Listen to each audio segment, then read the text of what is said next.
Hello! Welcome! It's Monday. We are back. How's everyone doing today? Hope you had a fun weekend or something. Hello!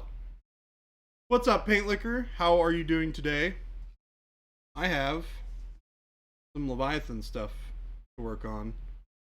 I'm gonna prime this guy up. Papa J will be here soon. He didn't want it to be Monday again already. How's it going, creepy? Jason will be here shortly. He's enjoying the last little bit of his lunch. These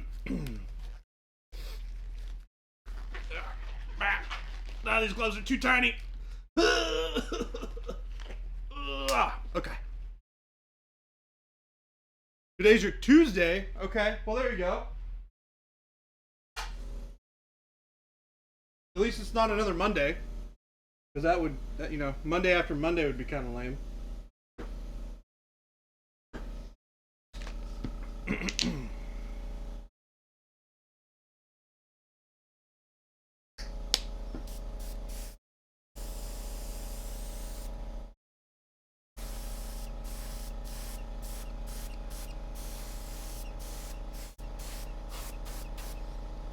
Giving this guy a nice little airbrush prime.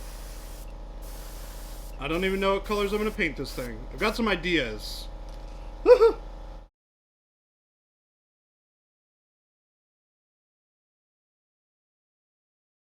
Oh man, paint liquor. Holy crap. That sounds kind of crazy.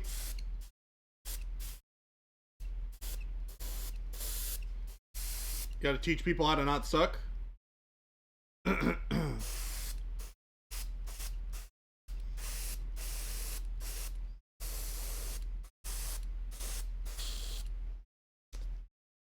What's up, Jake?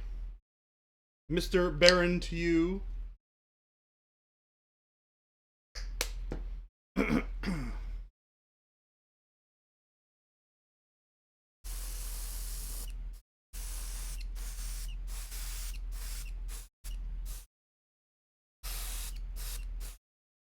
A Vaughn's Rhine Leaper from the new Leviathan starter box, which we picked up on Saturday. Very cool.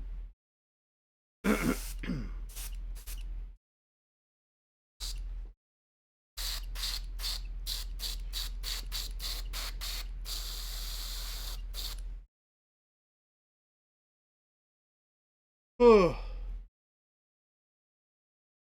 Grimdark Vet Challenge is completed. Heck yeah. The pain of being reliable. How am I doing? I'm doing quite well. I'm enjoying the the Monday so far.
Trying to dry this out a little bit faster.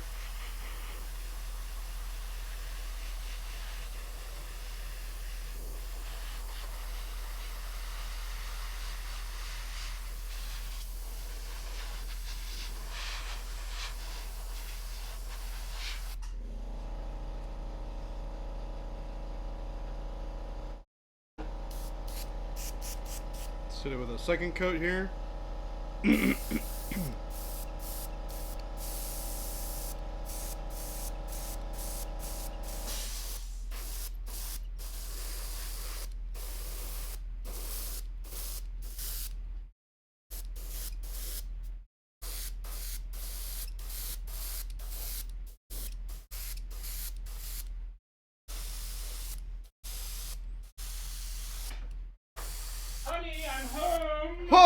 Welcome home, honey.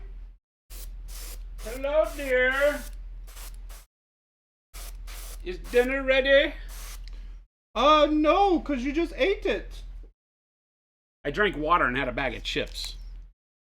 What kind of house is this? Crappy one. When I get home, I expect dinner to be on the table. Okay, I'm gonna need the keys. This is gonna be really bad for me, by the way. I'm gonna need the keys. $50. Keys, $50. Yeah.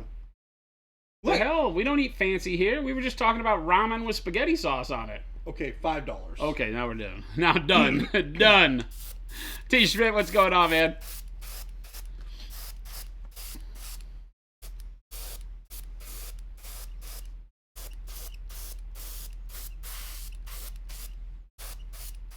You'll feed me for $20 a night? Creepy? I gotta pay you $20 a night, or you'll feed me and pay me $20? I'm down if it's the latter. I'm not down if it's the former. Arctic Mini Painting, what's going on, man? Yeah, I'm not down if it's the former. I have no interest. You're not pitching it correctly. Fine, sir. And I use those terms loosely.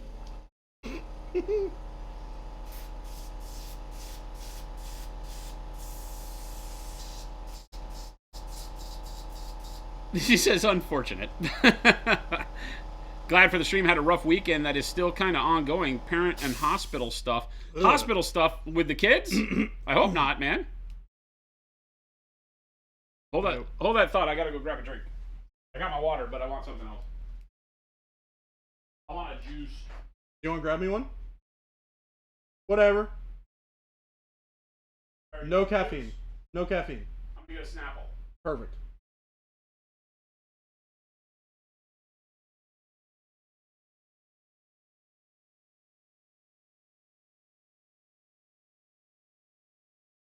Well, we're glad to have you, T-Schmidt, regardless.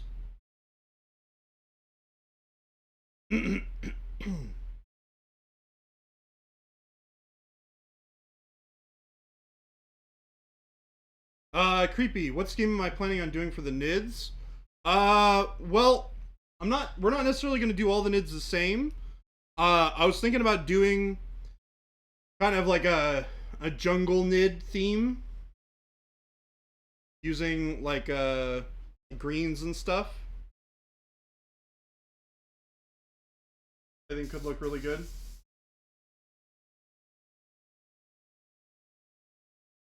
So that's kind of where my brain's at right now.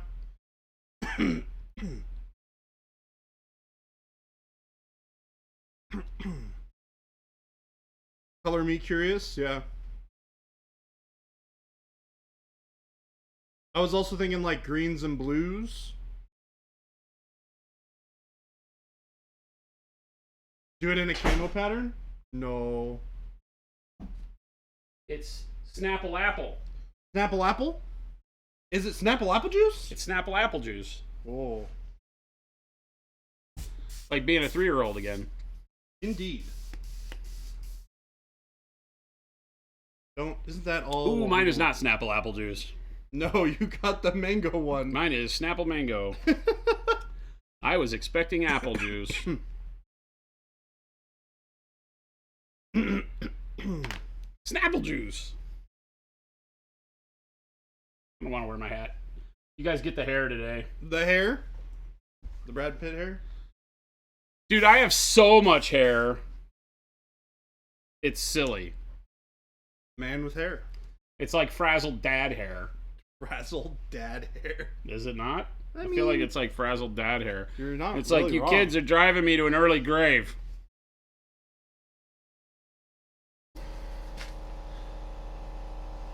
T. Schmidt, I hope your mom's doing all right.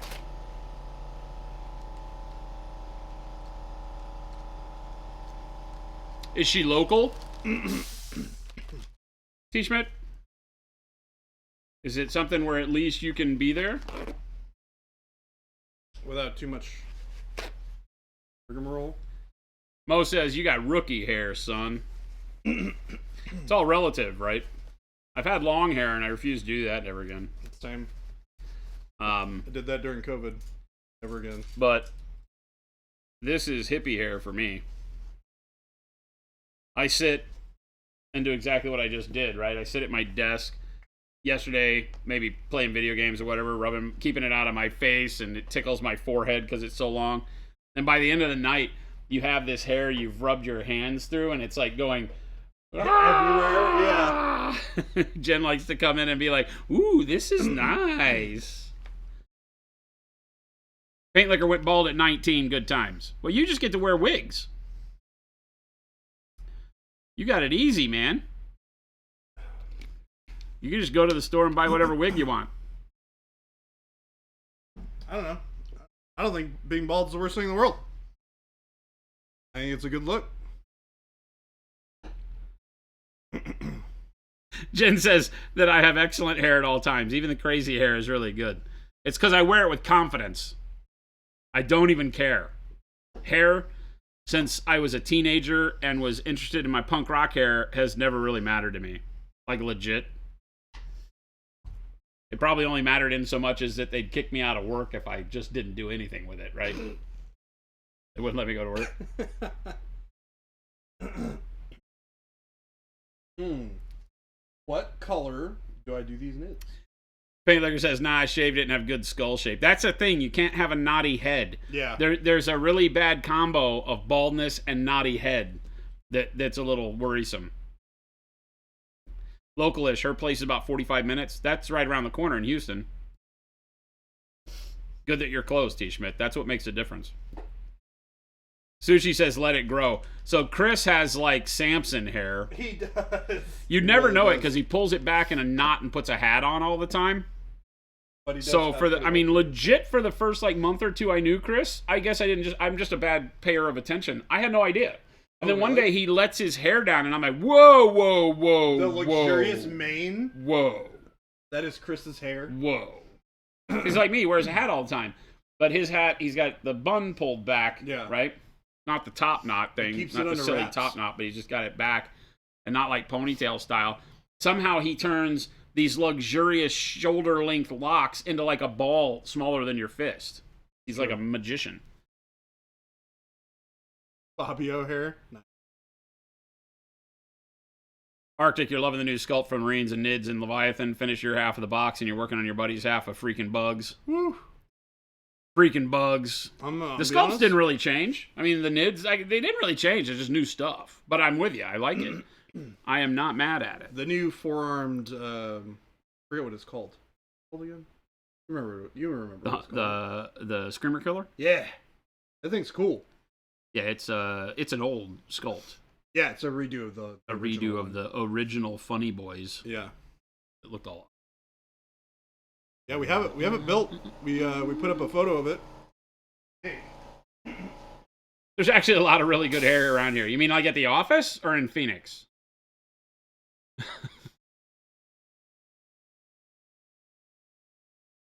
Carter and Ruben got the same haircut. They both buzzed their luscious locks down to nothing. Which they do all the time, like I do. But it's just more evident because they just did it. Got some ideas.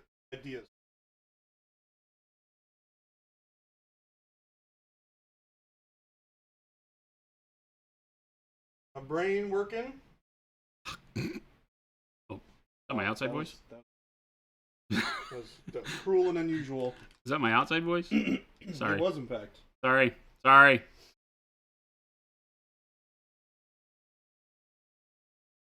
Okay. I got it.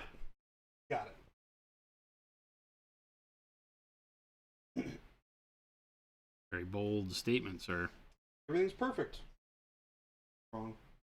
Nothing's wrong.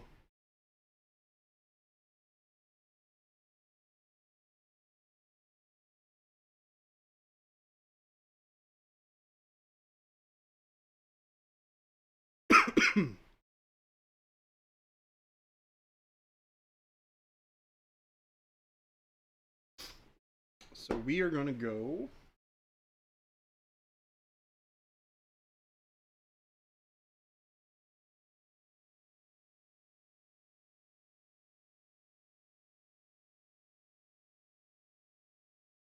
Source, what's going on?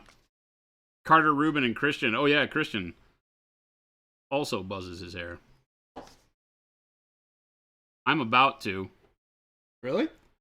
Warm it up, Chris. You gonna buzz your hair? I'm about to. Warm it up, Chris. That's what I was born to do.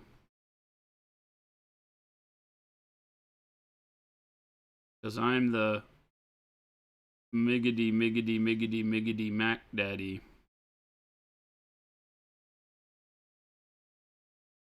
Oh, yeah, that's right. You tuned in to the lyrics of the century. Am I singing crisscross? That just happened. That just happened. That just happened. Jen, that just happened.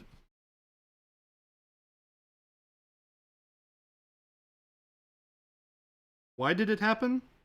I don't know. I couldn't tell you. But it happened. We're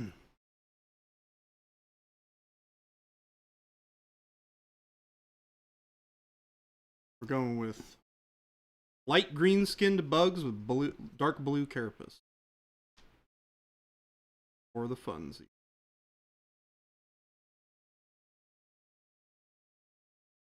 See how it looks. I feel like painting blue and green right now. Blue and green? Yeah. Well, then you should paint yellow and purple. What? Maybe I misunderstood you there. Yeah, you lost me there. Perhaps we're not operating on the same wavelength, my friend. You just told me to do the opposite.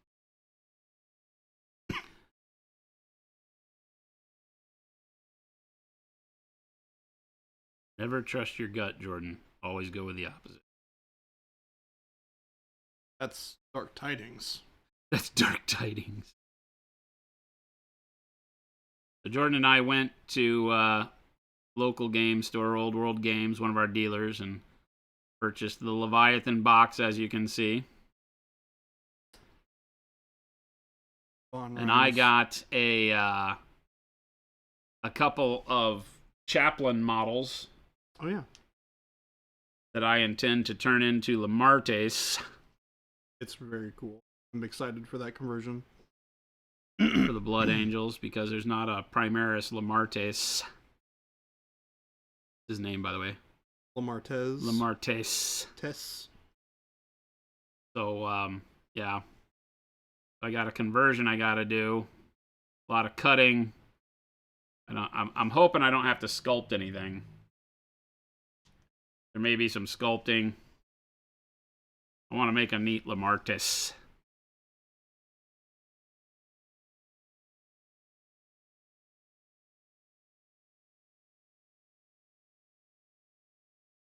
Finishing up your non-metallic metal over there. I mean, if that's what you call this, I don't know. Working it up. I'm putting more paint on the paint. I'm a fan of that. Nothing wrong with that. I like the outcome of big models. The process, though. Not really down for the process right this minute. I'm like, I like the airbrushing of large models because you get a really nice, clean, fresh look very quickly. Then you got to go in and do all this crap. Yeah, you get it to that like 60 or 70% where it like already looks good. Yep. And then you're like, oh, but then I need to finish. Oh, wait, we have to do other things? Yeah. Wait, you got to finish this? And that finish work can be a nightmare.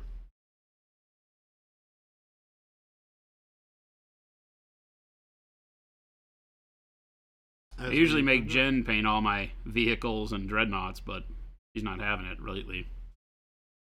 I don't know what the problem is.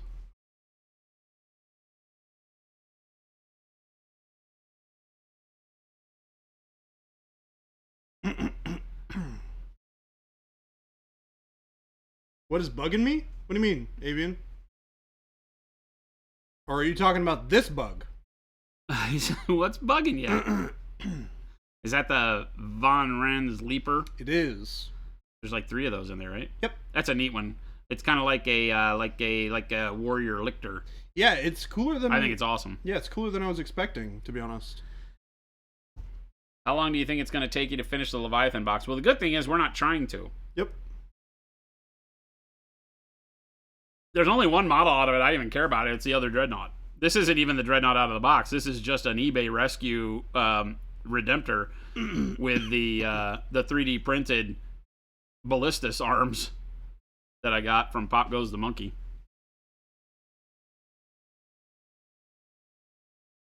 I only care about the other one. And I found out that the claw stuff is available. Oh, really? Yeah, there was a box set before this that had the Redemptor with close combat stuff on it. Oh, so you can make it. So I can make that into a...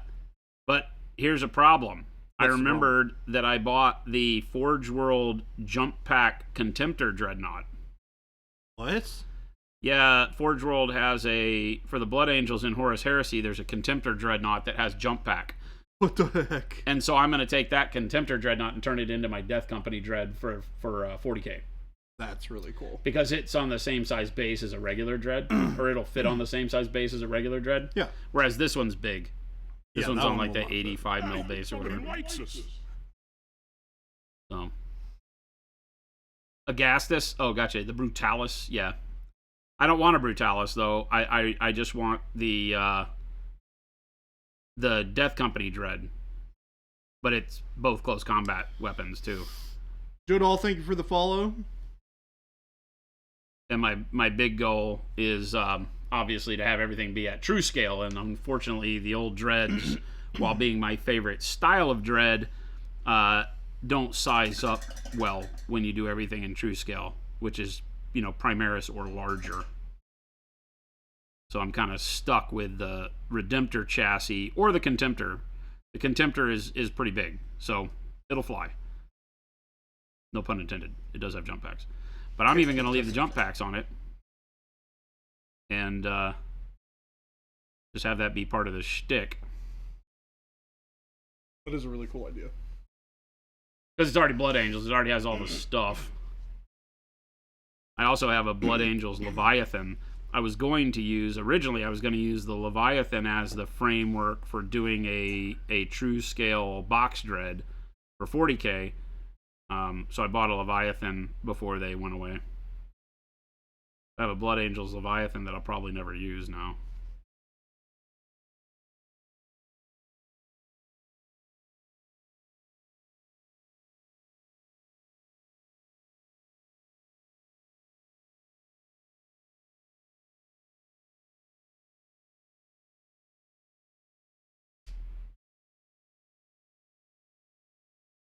Avian says, do you have a suggestion of Monument Pro Acryl green for skin, reds for carapace, and purples for spot color? Do you have a suggestion? What do you mean, suggestion? Of what colors you would use if you were doing them that way? Tough question, because I feel like you've already done the work on figuring out what you want it to look like. So it's hard for me to get inside your head to say what green and red you should use. If you look at our paints, I think you'll notice that we've got a really good range of greens, all of the camos, jades, pure greens, yellow greens, and mixing those will get you where you want. I always think of, like, in nature, the greens that I like seeing are more the yellow greens, but the camo greens do really well in there too, so kind of up to you. Rancid, what's going on? I think if you did the yellow greens, or like a green with more yellow in it as your base, then your reds would probably want to be more dark, like in the burgundy burnt red range, as opposed to pyro red, bright red. So you don't get into that Christmassy look. You know.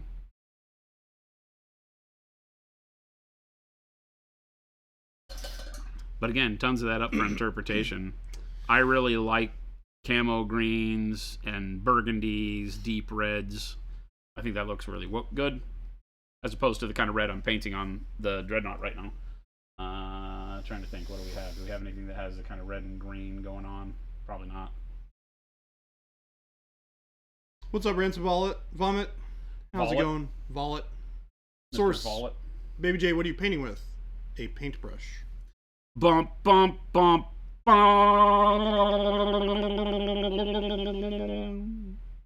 Also, my base coat was dark camo green and coal black, followed by dark green plus dark yellow green for this next stage. Basically mid-tone that I'm putting in. You've been painting a lot of camo greens recently, so looking to change it up. The yellow greens work really, really well. There's no reason why you can't do black green and faded green, right? That's another colder green that you could go with. You know, I really love the way black green and faded green mix together. And you just do that. You do black green base, then you mix in just a hair of faded green into it for your base tone, then a little bit more faded green as you work through your mid-tones to your highlight. That can be spectacular coloring. But it is not as green, right? Because it is so desaturated by the time you get to your highlights, because the faded green color itself is very desaturated. But it's a neat twist that reads as green when put up against things like red, so that can be kind of fun. But again, I think you've got it in your head, your final look. And there's any combo of those things that I'm talking about, you know. There's no rules. Use them colors. I think that this guy is a pretty good example on his green banner where we did the probably dark camo or maybe even black green, and then went into real green, like green as a base, and then started adding the faded green to real green to desaturate it, and then hit it with the reds that are mahogany, burnt red, and a little bit of bold pyro red, but not enough to get it to be this red, right? So you've still got the ability to get a bright desaturated green sitting with a dark red, right? So that can look kind of cool. I don't know what your vision is for the bugs themselves, right? Because what did you say for your purple? Yeah, purple would work well with that too.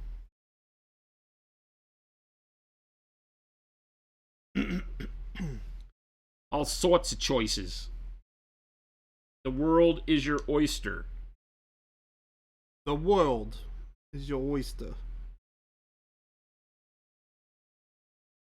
Oh, why I just put on that accent just I'm confused. I have confused myself yet again. such a slap.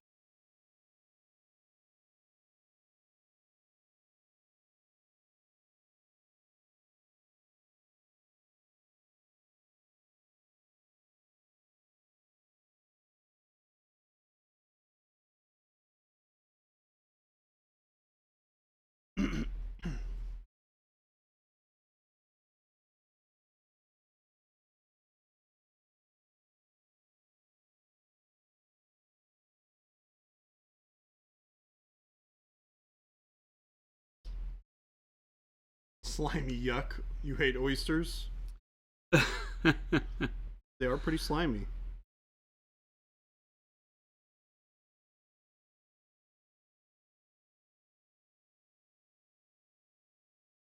I haven't really had oysters. You haven't? No. Not a huge fan of them. Like, just the way people like them, you know, like oysters on the half shell. Yeah. Not a fan. Aren't I they like just kinda those smoked oysters in a can with, like, mustard. Interesting. I'm horrible like that. Aren't they just like slimy and mucusy and kind of gross texturally? Oh yeah, definitely. It's like the animal version of asparagus or Well- okra. Well, I like asparagus, so Well, no, I'm not flavor profile wise to speak your language over there. yeah. Just slimy wise. Asparagus isn't slimy. Okra. Okay, okra might be slimy. I've heard that it is slimy.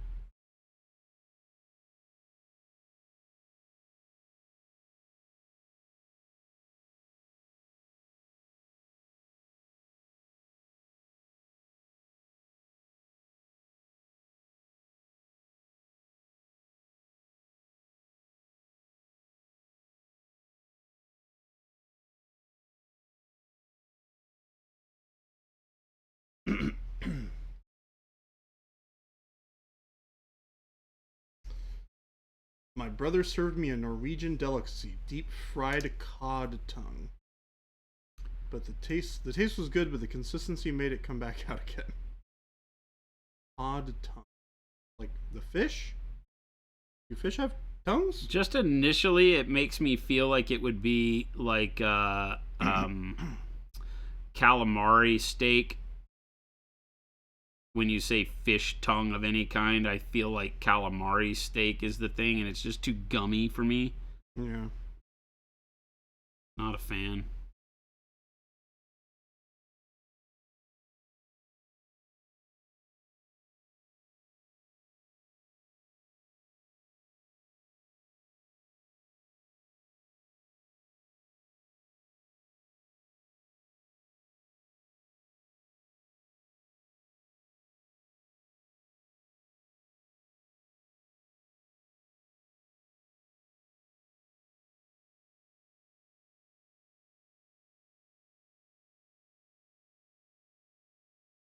Your brain went into this is not edible, get it out. Yeah, it's like this is not the way food is supposed to be.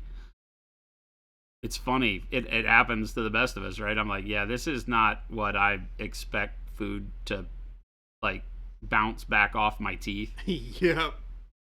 And make like squeaking noises. Like cheese curds. Yeah, not interested in cheese curds. Not a thing I get excited about.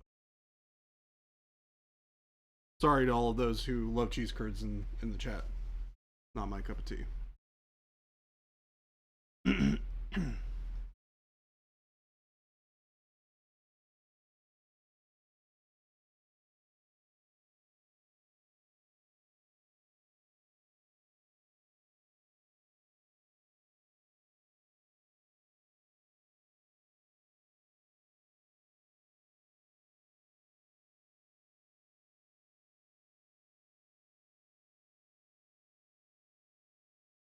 Just extra cleaning with the squeaking. Ooh. Mo. I love it. Yeah, there's a lot of food out there that has that kind of rubbery texture to it that I can't get past the texture to the taste. Squid being one of them. Well, the calamari. Calamari's fine in the rings. The steak drives me bananas. I'm like, nope. Yeah. Too much. Too much. I can do calamari, but I can't do like a takoyaki. The like squid balls, like fried squid balls, basically. Squids don't have balls. I'm just here to tell you. A ball of squid. Okay. Okay. Sorry.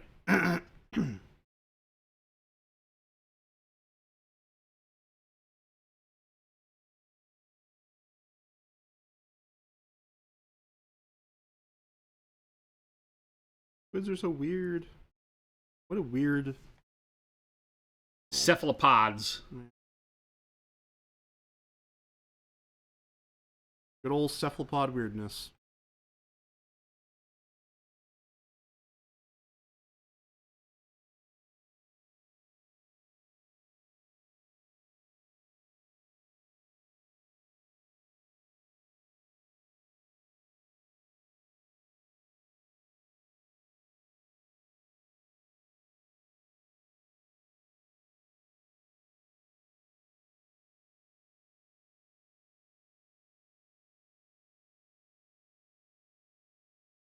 So you only like it when it doesn't still look like a squid? Yeah, I won't do the calamari that's still kind of. Well, I like when they serve you the calamari that's, the tiny ones where they're all whole. Nope. I love that. Can't do Tastes that. good. Can't do that. That's a big no-no for me. Tastes good. I like the crunchy legs the best. Ugh. Nope. Can't do it.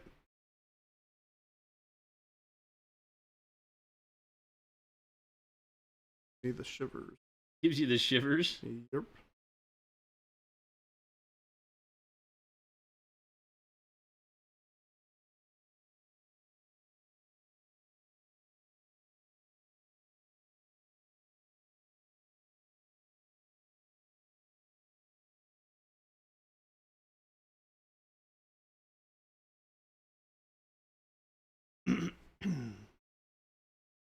J&J going out for a work dinner. Would be nice to be a fly on that wall. We went out to lunch on Saturday and got sushi. Yeah. Wasn't a weird conversation at all. We had a nice conversation with some nice sushi. I have my biases, as chat knows, but I don't inflict my biases on people. I did tell him, what did I tell you? That broccoli is not a breakfast food. You did. He tried to convince me that he was making egg casserole for breakfast and that he was putting broccoli in it. And I, in no uncertain terms, let him know that broccoli is not a breakfast food.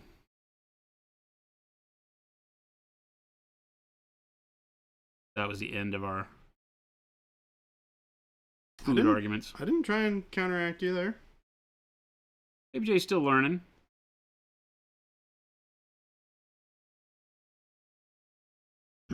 On his birth planet, they didn't have these particulars. No, they did not. Planet that I come from. Is sea urchin unagi? Yes. Or is that eel? No, eel is. What is eel? It'll come to me in a little bit.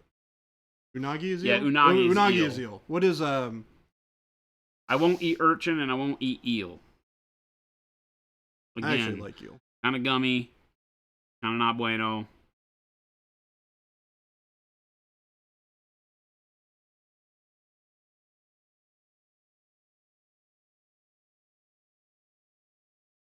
I think I might be wrong. Uni is urchin. That's what it is. Uni and unagi. I remember them being easy to remember. I don't eat either one of them.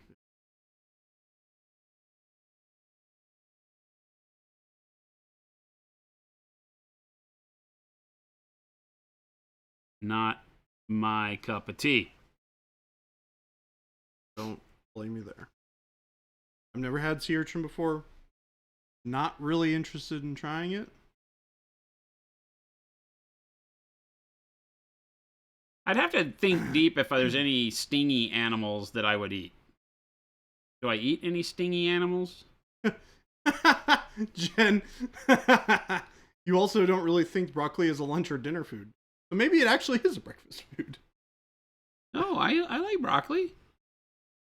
Broccoli is definitely a lunch or dinner thing. I like raw broccoli. I don't like cauliflower. They're not the same. I like broccoli. I had to tell Jen that we had to stop doing broccoli and everything. That's what she's talking about. Because there was a time where everything that got cooked at the house was like loaded with broccoli. I had to be like, okay, so can we calm with the broccoli a little bit?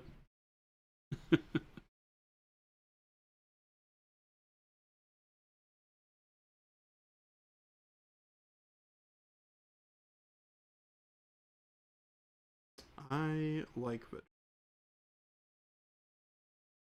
There's some that are just weird. I like green beans, peas, pod things. Yeah, those ones don't get me excited as much. Like, I'll eat them, but they're not like... I like broccoli. I like spinach, but it's one of the only greens I like. I don't like collard green, mustard green. I like spinach. I like asparagus a lot. But I'm a bigger fan of raw spinach than like cooked. Oh, see, I prefer cooked.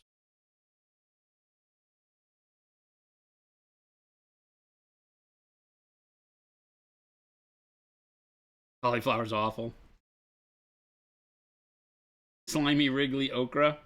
Okra's tough for me if it's not fried, but I can still do it. I like it in like jambalaya.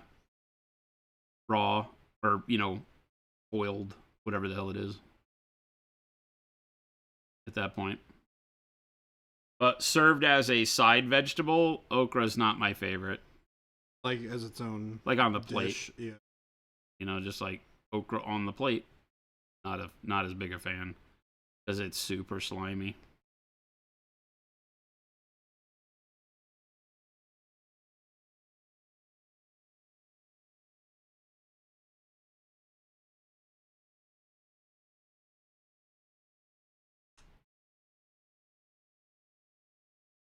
Isn't okra a type of whale or shark? No, that's orca. But thanks for playing.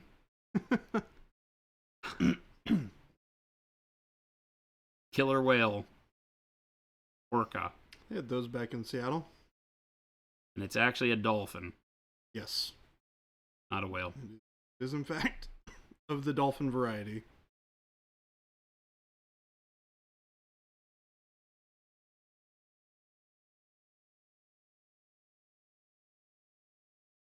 Okra, orca, same diff. No. One of those things is a mammal.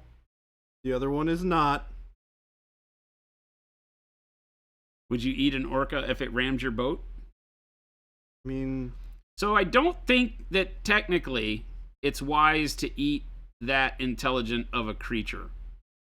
Yeah. There's been lots of studies showing that people that eat dolphin meat have problems, neurological issues that you will develop over time. I paid attention to that for a little bit after I saw the, whatever it's called, Bay of Blood documentary, where they were killing all the dolphins in Japan. And I know that some of that can be biased, but I did some look up on that, and it's generally frowned upon. The same reason cannibalism is frowned upon.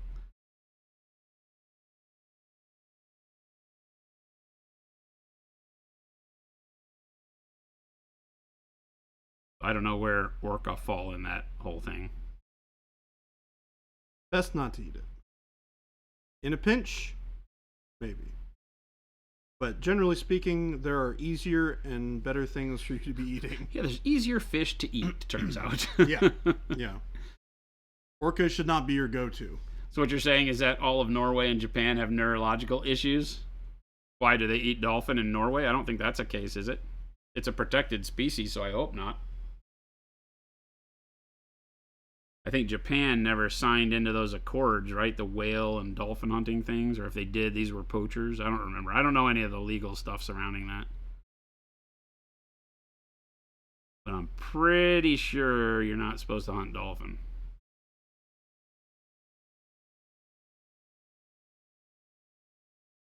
You eat whale? Yeah.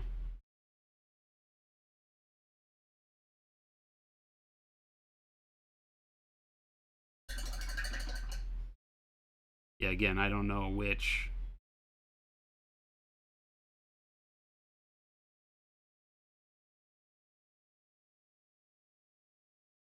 I don't keep up with all the goings on with endangered species lists, so I don't know where protection of whales is currently. Not generally a super relevant thing in my day-to-day.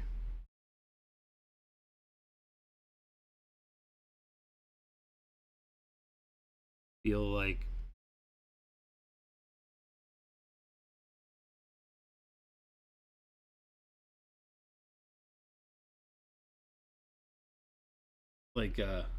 every animal that there are tons of is fair game if it can be used to the fullest extent. I know that whales are an animal that is used like nearly all of them.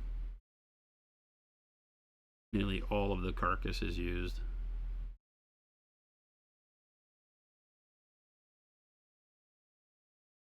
Even whale poop is good. What? Yeah, certain whale poop. What they make perfume out of.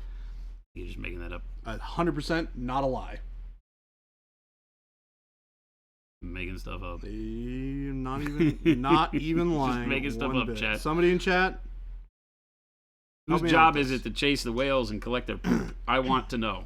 I want to interview this person. Oh, is it whale vomit? My bad. It's just as bad. Butters. They're still hunted for food in small numbers or as a means to control population in Greenland, Japan, Indonesia, and the Caribbean. Richard Needs. Yeah, and I mean, that's like, wolves and all sorts of stuff. Is population control is good for the ecosystem in general, right? Because if you don't have enough predators, then they get older and sick, and then they kill other parts of the ecosystem. Same with wolves. There we go. Same with just about everything, right? Richard Needs comes to our rescue. The digestive system of sperm whales produces ambergris, a waxy material. Usually it can be found on the shore or floating in the water. It's employed in perfumery as a fixative to extend the freshness of other smells. So nobody has to chase them for their excrement. It just washes up on the shore. It's not excrement. It's vomit. Well, that's no fun. Yeah. I wanted to know who the poop chaser was. I thought it was poop, but I forgot. It's been a while since I've heard about this. I was all very interested in this whole poop chasing thing. You got really excited about the poop chasing? Who are you gonna call? Poop chasers.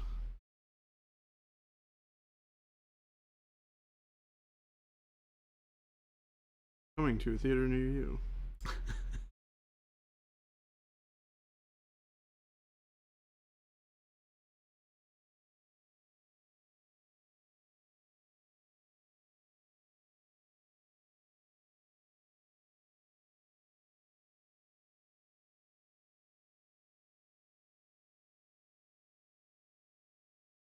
No, there we go. Freshly produced ambergris has a marine fecal odor. Marine fecal odor. Yeah. Oh, See, I was relatively close. gross. Vomit that smells like poop. It's like going to San Francisco and seeing all the freaking walrus or whatever they are that are the sea lions that have taken over the big chunk of the harbor. Yeah. And it just smells like guano. It's like awful. Not the most pleasant of experiences, that's for sure. But those things are monsters. There's poop everywhere. Absolute monsters, those things. They're huge. Some of them are bigger than boats. Walruses? Yeah. Well, the sea lions. Oh, the sea lions. Same stuff, just no tusks, I don't think. Yeah. Some of the big bulls that were out there were just brutally big. I was like, yeah, I'm not going to tell them to leave.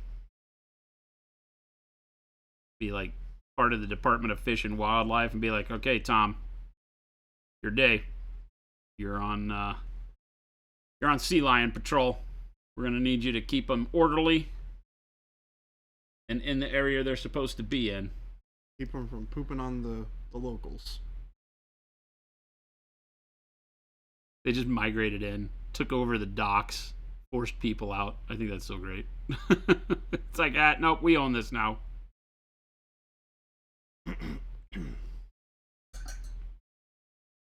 I don't even know if that's still there anymore.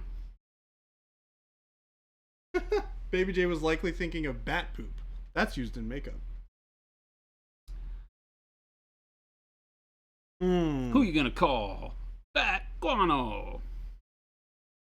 Guano chaser. No, bat poop. Yeah, I said it. Yeah, I said it. Jeebus. Bat poop. Sorry I got you all excited about the poop chase. I was always like, anything for a poop joke. Thought we might have like something that could be a poop joke that we could tell, and we could be like, no, you can look that up. You can Wikipedia that stuff. We're not even lying to you. But nope, it's just whale vomit. That smells like poop. I'm not as much into vomit jokes. Bile.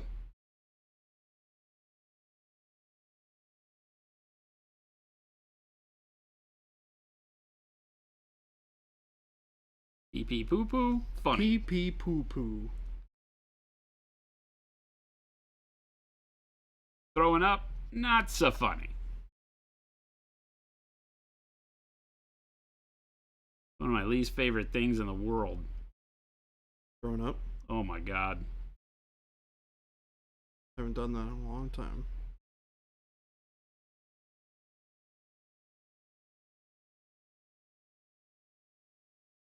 But I feel like there's a point where, as a non-idiot teenager, that if you're throwing up, you go to the doctor and get it figured out.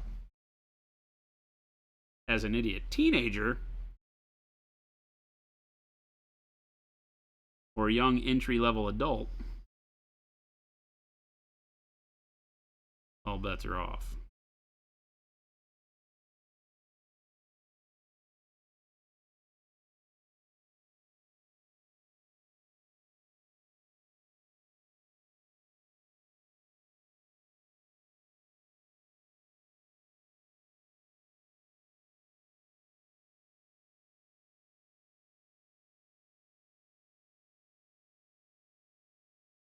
Source does. You liking that green?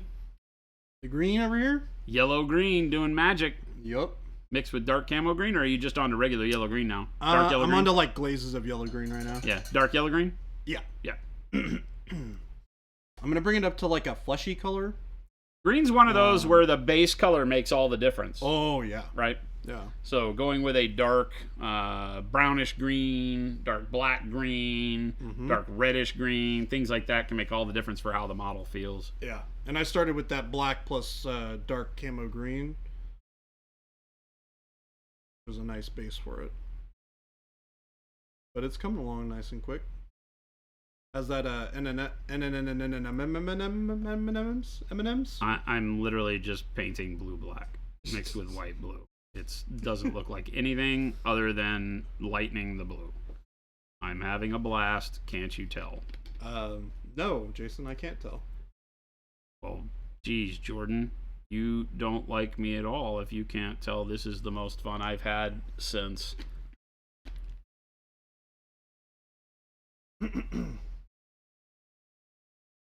Yeah?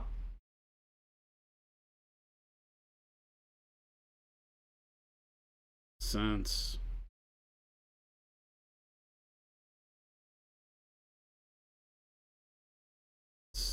I blew an O-ring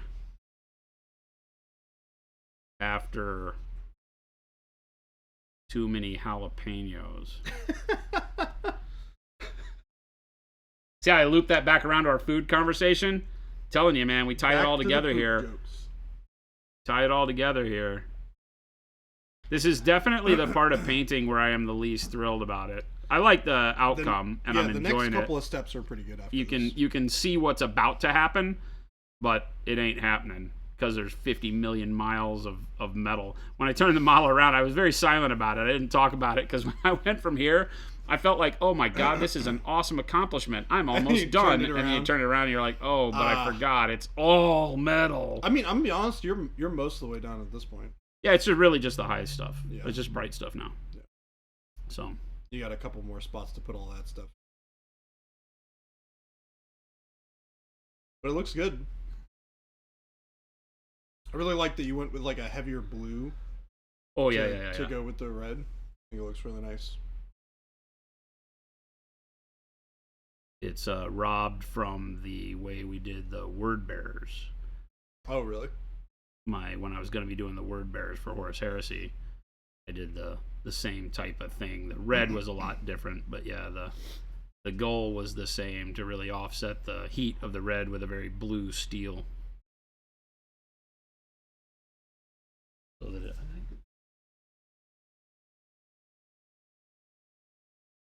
the red turned out a lot different. Is that the Contemptor over there? Yeah. Oh yeah, that's a very different red. But the same concept on the blue. Oh yeah. On the steel. I love how the steel ends up looking not very blue.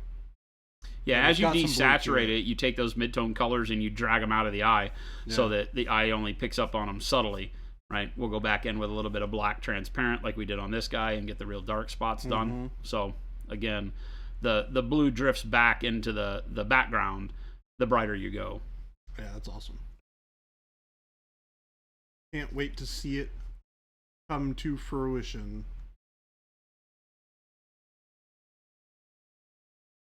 The Ring of Fire. Too many habaneros. The Ring of Fire. Ring of Fire.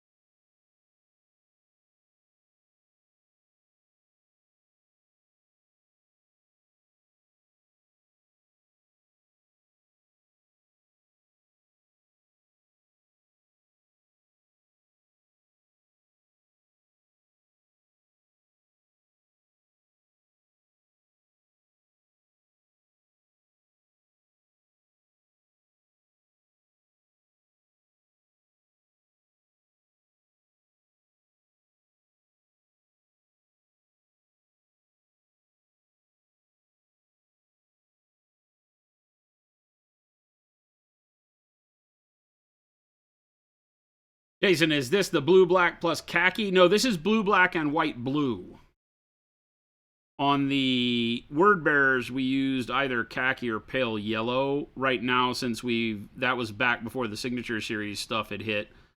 Now with Signature Series, I'm using white blue in place of a lot of that when I don't want to have it be as warm, right? I don't want to go through that kind of greenishness on here. It'll be strictly on the cold spectrum. So blue, black, white, blue is all we're doing. Next, I'll just line it with white blue, and then we'll decide whether or not we want to just use transparent black or black wash to darken it back up. I'll play it by ear. The black wash makes it easier and go a lot quicker, so that might be the trick.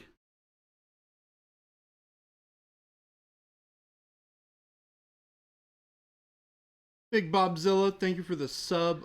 74 months. Big Bob, Oof. what? Oofta. Big Bob, did they kick you out of the gym? That's a whole heck of a long time. Been around. Yeah. Got a half-naked picture of that man in my house. What? What? Big Bob and Mustang Palmer sent Jen and I a gift. And I use the term gift very loosely. It actually is 100% a gift. Just not what one would expect from their viewers. Big Bob and his buddy, Mustang Palmer, took a picture of the two of them intertwined half naked on their couch as a veritable love letter to Monument Hobbies and all of the greatness that we have encountered along the way together. Eric, what's going on, man? That's ridiculous. 10X. You hope you can see it on Instagram when we close. Which one? All of them? Yes.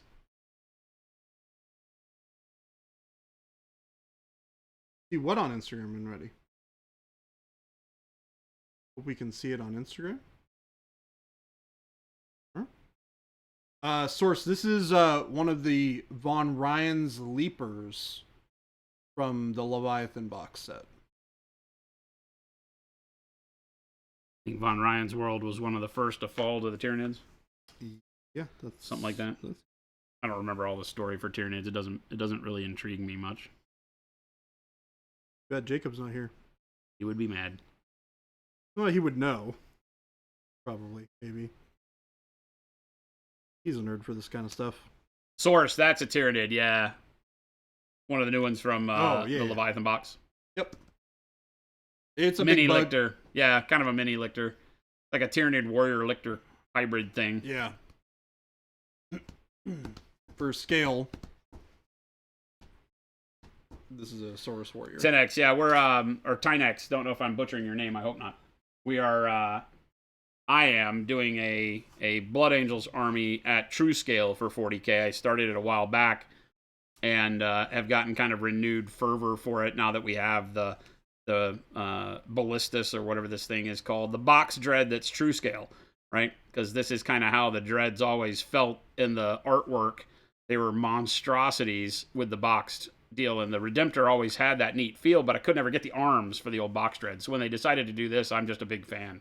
I think this is tremendous. Saves me a lot of conversion problems.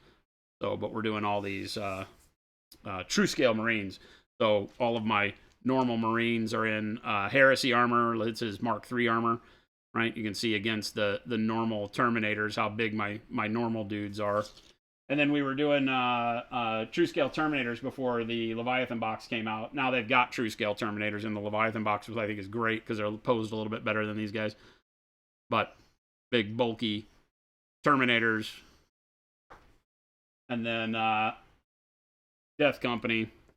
Got all my color bases worked out for how I want the models to look. But yeah, Mark II armor for all my Death Company guys. They get the old stuff because they're going to go die anyway. The only thing I have yet to really figure out is the Sanguinary Guard. I got to do those.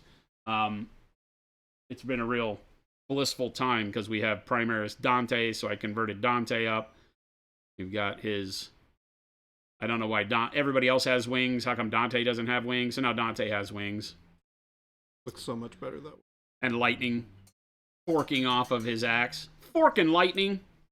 That was a pain in the butt. I feel like we're gonna rule the day with our bulky blood angels coming at you. I'm excited to see it all on the table. It'll be fun.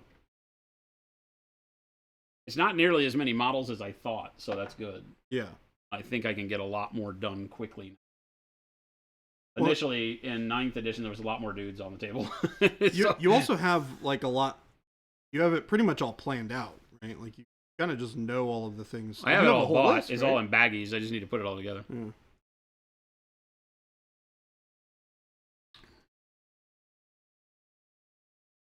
Creepy says, I didn't see Dante, and now I need new pants. Oh, you weren't here for him? I did, like, the non-metallic gold in, like, one Friday. And then a little bit of cleanup and airbrush blending on a Saturday. So, yeah, I'm really, really stoked with Dante. Yeah, he turned out fantastic. We use him. It's so funny because we use Dante as a model on stream to show you guys the new varnishes. So you can see a little bit of the satin on the cloth. I sprayed the entire model after we painted him with the satin and the matte varnish, or the gloss and the matte varnish, just because that's how much I believe in them. The varnishes we're coming out with. So I painted him all up in our colors. Then I hit him with the gloss varnish and then the satin varnish. And turned out great. Yeah, no fear. No fear. No fear. Yeah, I got to do his base. And there's still a lot of touch-up work. I still have to finish the blood drop gems on him and stuff like that.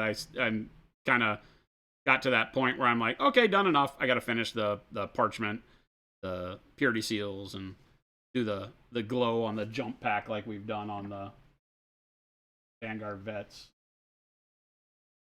All right, so we'll have to do all that.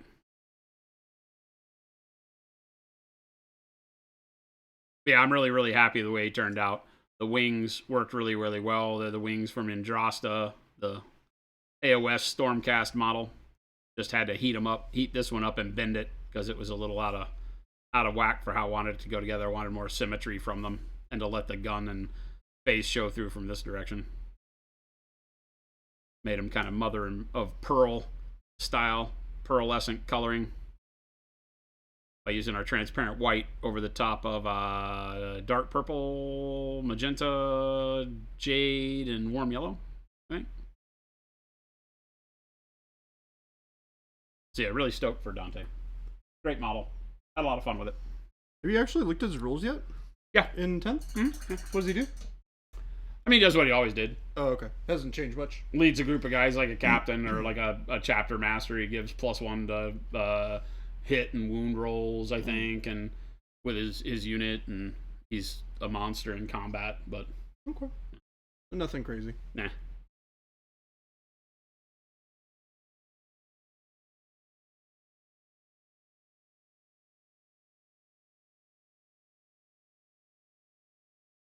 Because you make it so quick and effective, even if it's not super blended. Thank you, Creepy. Yeah, I mean, like, I want to, we're not spending a tremendous amount of time per model on these guys, so we want to make sure that it's all about getting the right amount of contrast on it so that you get the look you want. And it is really rough, right? Like, if we punch in on this guy, you'll see that I'm not blending, just purposefully for timing's sake. Using it kind of rough and just spot our colors on there where we need it to get the contrast that makes it work so that I don't have to worry about a ton of time being spent. The armor is airbrushed up to this level, right, that you see on our dread and everything. And then it really is just highlighted with pale pink. That's the only thing different between these two suits of armor is the little spot of pale pink, and it's not much, right? You can notice that, like, my edge highlights and stuff are not very broad. I don't put a lot of color on there. That's all there is. We've edge highlighted with the last highlight color. You can see how the salmony color that I've made, I go ahead and I do the edge highlighting on the model with that first, and then just the pale pink. But same thing that we're doing with all of the different colors on there, even the yellow for the helmets. I'm not really worried about. My blends are really rough. It gives me a good texture. It makes it look, I dread to say grimdark because it's not necessarily that it's grimdark, but that texture gives it a worn look. as long as you're consistent. You know, if your textures go in 50 different directions, then all of a sudden they stop looking consistent and they start just looking messy. So with texturing, you can have a very loose brush stroke. You can create a lot of texture and get away with it if it's consistent. It all has a directionality to it. Either is moving with your light or away from your light, or however you decide. Just moving with the shapes of the model, as opposed to just smacking a brush willy-nilly all over the model. That doesn't work. But you know, I use texture to my benefit as much as humanly possible. And just feathering to get blends. You know, I'm not blending anything here either. We're just taking one color and using the first coat of it very thin over the top of the base. So that gives us a third color technically. And then after that, going back over it with the same second color to get more opacity. And, you know, you get rough blends. Really the only way to call it.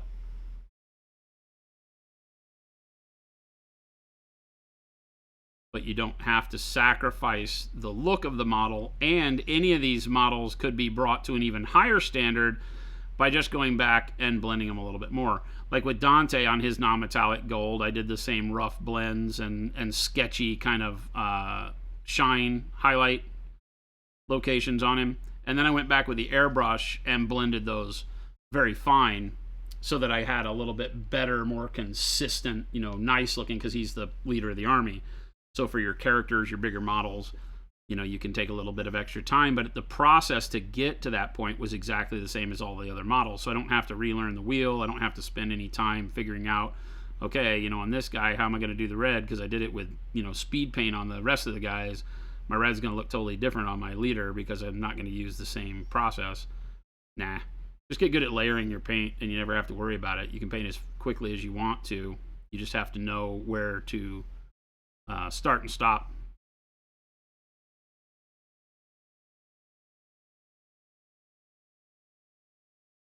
And non-metallic metal is the exact same thing, you know. A little less forgiving because you have to make that jump in contrast quickly when doing it in a real sketchy style. You're going to go from like we're doing right now, right? It looks pretty bright, all this steel, but wait until I drop the white blue on here. Oh yeah. When I put the white blue edging on this, it's going to get super dark again. Yeah, it starts looking real dark again. You know, because I'm leaving a lot of dark spots. It's just right now the contrast is being made with this still pretty dark color. You know, get a load of the color that I'm using right now is this. And when you hold it up against white blue, it's like a shadow color. Right? So the big key is knowing when to make that jump and not do another blend in between this and white blue, because then you start losing that final pop of contrast because your color blends start getting so close to your last highlight color that it's just a natural progression. It looks like you painted, you know, he's just supposed to be this kind of slate gray blue color as opposed to metal that has a bluish tint from the sky or, you know, the type of metal it is or whatever.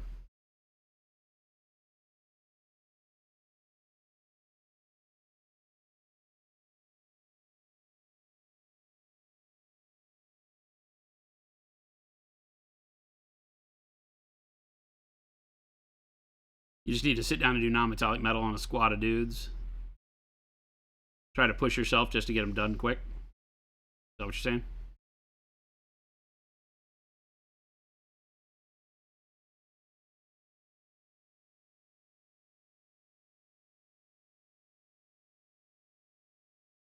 It's amazing how much you can fudge non-metallic metal and cheat on it and still have it look really good as long as you get all the placement of the light correctly and that gradient that you're talking about with the adjustment from bright to dark. Yeah.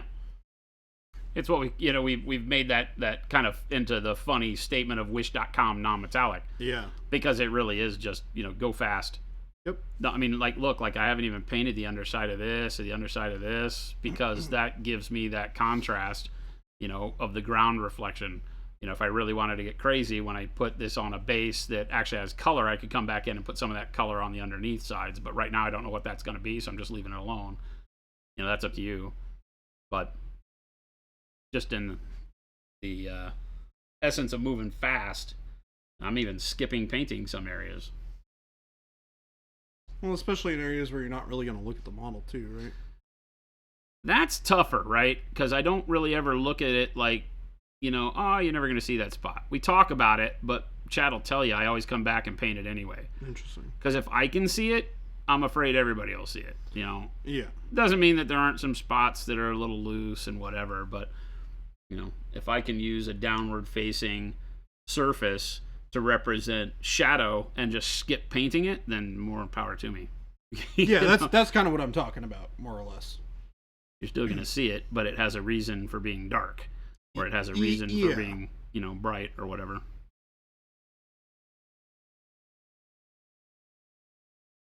We said we'd do the skulls on the back of this.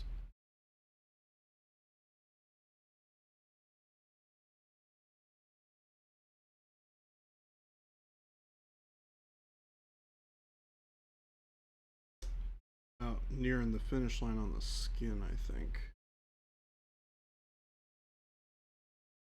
Start working on some of that.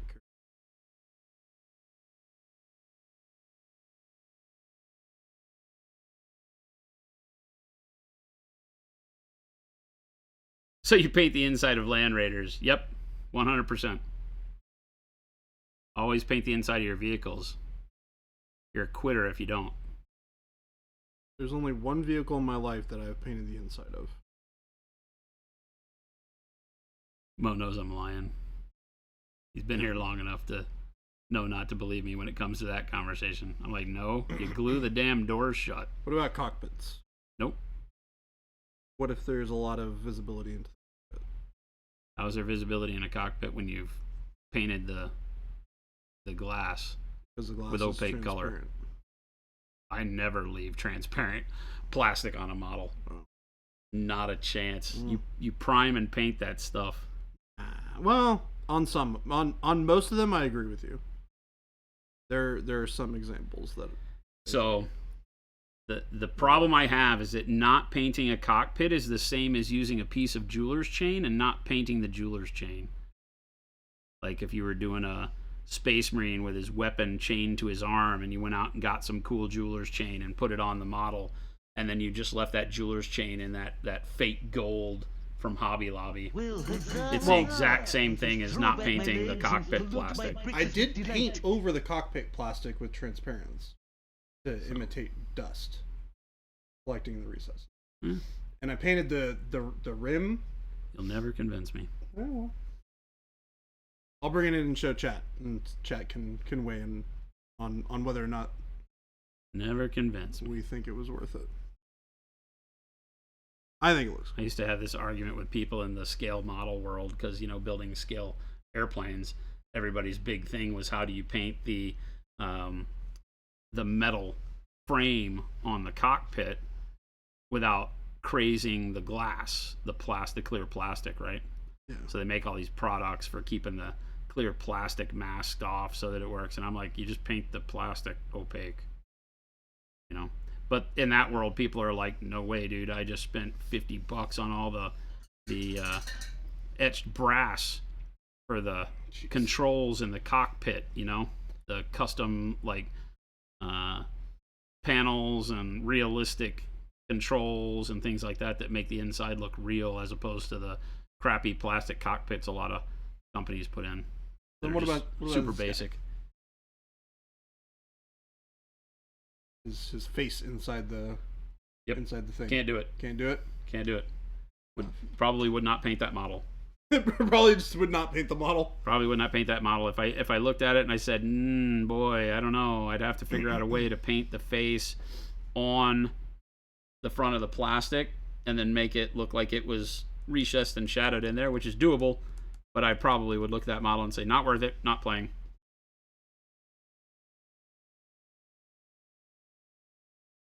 Just a hang up I have. I can't stand when textures are not painted because we spend all of our time as artists turning plastic into something else, right? This model is plastic, but there's nothing on this model that's plastic in its fictitious world. Maybe there's some sort of polymer armor thing, but it's not, high impact polystyrene from China. when we're sitting here painting it. And so it just drives me bananas when I have a model that at the end of it, it's like, oh, look, high impact polystyrene from China. When I've painted all this other stuff, it's like, ah! If you paint it, you can't see the pilots. Paint the pilots.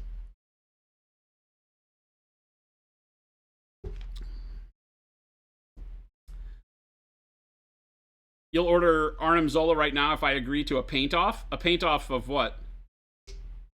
To paint him? Of that model. It's funny because I looked at that model when it first came out, you know, and I saw it and I go, oh, what a bad idea to get clear plastic in there, right? And my brain immediately went into how could I paint that face underneath there and get the lighting right so it looked like it was three-dimensional and pull it off. And I know I could do it, I just... Characters like that cause problems for modelers, right? Because you're forced to make that clear plastic thing as a sculptor, right? Because it has a thing inside a thing that's one of the main parts of him. Yeah, you can't like recreate Arnim Zola in a way that makes sense for the character that doesn't do that. So it's not like I think the model's bad. Because it's just his head in a jar, basically, right? Is the whole thing. It's kind of like that, right? Yeah. It's like, what if you had, you know, now that raises a good question. If you had a model that was like a brain in a jar, what would you do? Because you can't paint that. Correct. Right? Because you can't paint clear things 360 degrees around, so you can't ever get the effect. So you're limited to saying, okay, well, I have to do this. Yeah. You know, I have to use the plastic. So I'm not saying that there aren't times where you're forced to do it. If I have my preference, I don't do it. I paint the cockpit, you know. And you can paint the lights, seeing it through there and all that. It's hard. You can't, because again, you can't paint the pilots in the cockpit because you can't do that radius and paint something to where it looks right from all angles, right? You have to pick one side and paint it. It looks cool, but as soon as you turn it up the other way, it's totally screwed. So if you want to see the pilots, again, you're stuck with the clear plastic and doing that. So nothing wrong with it. It's just I would stay away from it. You'll never see pilots in a flyer that I paint. It just won't be a thing for me. It's probably one of the reasons as I got more and more skilled and confident in scale modeling, I stopped doing airplanes. Number one, I just don't like the model kits. They're all the same. Yeah. When you build a plane is a plane is a plane is a plane. I liked helicopters better. I built probably a dozen Hueys, you know, Vietnam era Hueys. Yeah. Because it was just an amazing kit. I forget which kit it was. I don't remember if it was Hasegawa or... But there was a really good one that I built a lot of, you know, for diorama purposes, built it and crashed it and things like that. But, you know, again, the glass always, it ruined it for me, just personally, because you spend so much time making everything that's plastic on that model look like something else, and you're stuck with this. And, you know, making it look like glass, which you can. You can do, like you said, filter transparency over it, do washes, scribe cracks on the glass. You know, and make it look pretty good, but just bums me out. I don't like it. But no, on Land Raiders, you glue all the doors shut. Screw that. Yep. I've said until they make a vehicle that is actual size for the units it carries, right? If I could build a Land Raider and shove 10 Terminators in it, right? So that then I would make the door open, I'd paint the inside, and I'd dump Terminators out on the table just for fun. But no, until then, that's not happening. Those things would have to be so big. Narkill, what's going on? Yeah, can you imagine a Land Raider that actually held the 10 Terminators supposed to carry? It'd be like gigantic. Yeah. Well, they had the same problem with the G.I. Joe stuff, right? When they did G.I. Joe, the reason why you didn't have a lot of vehicles for G.I. Joe is because you couldn't. You couldn't, yeah. They made like a F-14 Tomcat for G.I. Joe, and they couldn't go. They went to like a scale that was kind of in between what it would have been really to the scale of the models, right, versus what was actually affordable for human beings at the time. They made that really big G.I. Joe aircraft carrier thing that had the Tomcat sitting on the deck. Oh, really? And I think maybe 4 people in the world had that. It would have to have been huge. Did anybody in chat own one of the aircraft carriers? And I'll need a picture of it with you as a child. And a phone call from your mom saying, yes, that's my kid, before I'll believe you. Because I literally think they sold 4. That's insane. It had to be like $500 back in the day. Oof. And we're talking about the 70s, 80s. Yeah. You saw it on Pawn Stars, or else you wouldn't believe it. I saw it in the store. There was a place called, oh God, am I going to remember this? Something Jewelers. In Dallas, Texas, 60s, 50s, 60s, 70s, 80s. It was a jewelry store in its name, but it was a department store. What was it called? I'm not going to remember. But it was kind of like back in the day, the department stores, like when Macy's was big and Neiman Marcus was big, and in Dallas this was a local one, and yeah, they had it, and the box was unbelievable. Like I don't think they made cars big enough to take the box home. Oh really? Well, it came in a bunch of pieces, but the box was still bigger than I was as a kid, at like 10 or 12 years old or whatever I was when that was happening. 13. One of your cousins had it, but it was perpetually broken. Big, thin panels of plastic. Yeah, I think it was amazing. It was huge.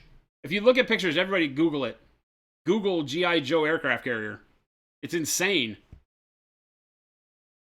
The USS Flag was 7 feet long. What? Oh my God. That's stupid. It's stupid. Wait, okay, hold on. Now I actually have to look this up. What the heck? It's stupid. 4 people had it. 4. Hold the phone. Like 4. That's it. That's all they had to make. When they made it, they lost their butts on it because they could only sell 4. I'm looking this up. It's like I had the Millennium Falcon for the Star Wars action figures. I also had that. Right? And that was pretty big. I probably had a different one. It had the back end that came off, and it had the table you could sit them at that played the chess game, and the cockpit open, and you could put 2 miniatures in the cockpit, I think. I don't think you could actually put more than that. You put Han and Chewie in the cockpit, open up the back, the little ramp dropped down, it had a hidden place in the floor. It was pretty bitchin'. Oh my God. It's stupid, right? This thing is stupid big. Told you. What the heck? Told you. That's a real thing. And this thing isn't even remotely in scale. Oh, no. Not no, even, come on, close. Man. You just like those are like skyscrapers on the water. So it's like 30 stories long in reality. I'm more or less just referring to how big the thing is already, and the fact that it is still super off in scale. I mean, I guess they could have just made everything else smaller. But this is ridiculous.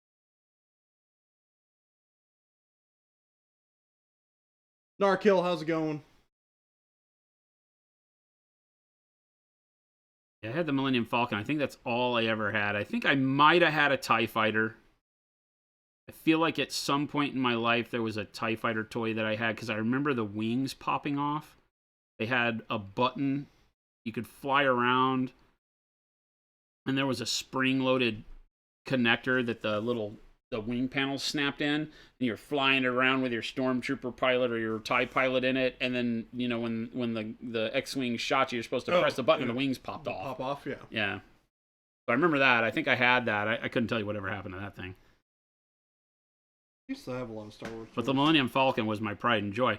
But again, I couldn't tell you what happened to it. I can't remember if when my buddy bought all my Star Wars figures later in life, when I was in my late 20s, 30s, it was like my comic books. I found the Darth Vader bust action figure case that I had in a box, and it still had I still have a lot of the action figures loaded up in it.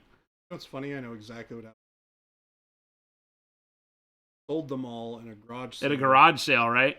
Well, because I moved from California to Washington when I was young. When I was like 12. And when we moved up here, I think we pretty much sold everything. Isn't that crazy? I remember like offloading all of my toys and stuff. I remember Mom, when we had garage sales, being like, all right, you got to load this box up. You have to sell at least this much stuff in the garage sale. But it was always up to me as to what went. Yeah. So I got to keep the things I liked. So I don't remember them at least ever coming through and being like, this goes, this goes, this goes. You haven't touched this in a year, this goes. You had a Ninja Turtle figure and a He-Man figure. They never have any He-Man. I didn't even have any Turtles because Turtles were, not a toy thing. They were a very adult comic when I was discovering Ninja Turtle. That happened long after I was into adulthood that Ninja Turtles became Nintendo.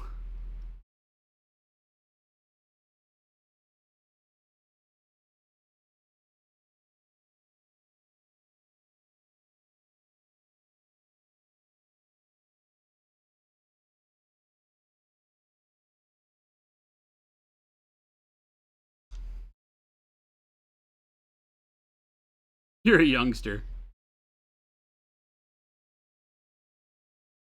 It's funny how the toys change, and you look at how that defines like whole generations, like by what the toys were they had. You know, around here at the office, everybody is into, like Dragon Ball and that kind of stuff was their childhood. Yep. And that was not even a thing. Well, the interesting thing is Dragon Ball was not even really a thing when I was like having toys. I never had Dragon Ball toys. Yeah. But like all of our characters came from movies and TV because there were no characters from movies, TV, and comic books and books because there weren't video games. Now you think, how many generations has it been where your main characters were more from video games than anything else? Yep. A lot, right? A lot. Most toys nowadays, I would just say. I don't even know how many people would be able to, in another 10 years, say that they even played with action figures growing up. Is that even going to be a thing? Or was it just the apps? That's a really interesting thing. The apps you've had on your phone and your... Yeah. Playing video games on your phone or on your, Nintendo Switch. Yeah, because it's funny how much fun and how many hours were wasted as kids. I say wasted, spent playing with action figures, Sitting around saying, okay, you get so-and-so, and you get so-and-so, and you got to go set them up in that room, and we're going to come attack you, Yep. And there was no attack. There was no nothing. Nothing happened. But we spent hours upon hours upon hours with our action figures, telling our own stories and all that kind of stuff. So,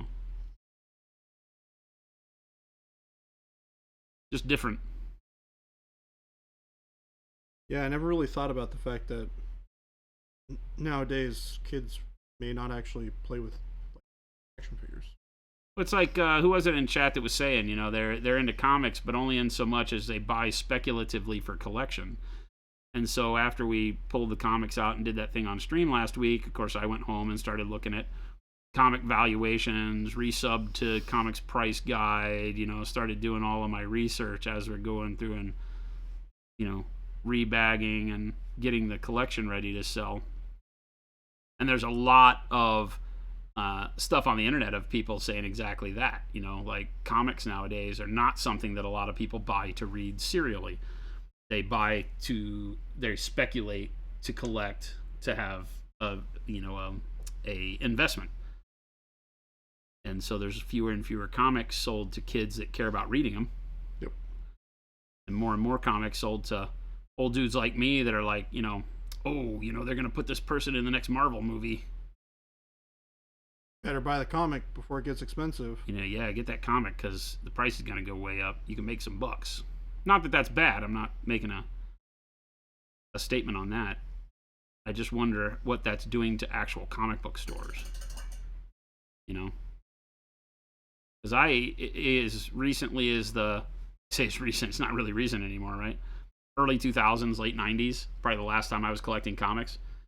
And I would go in and get stuff to read.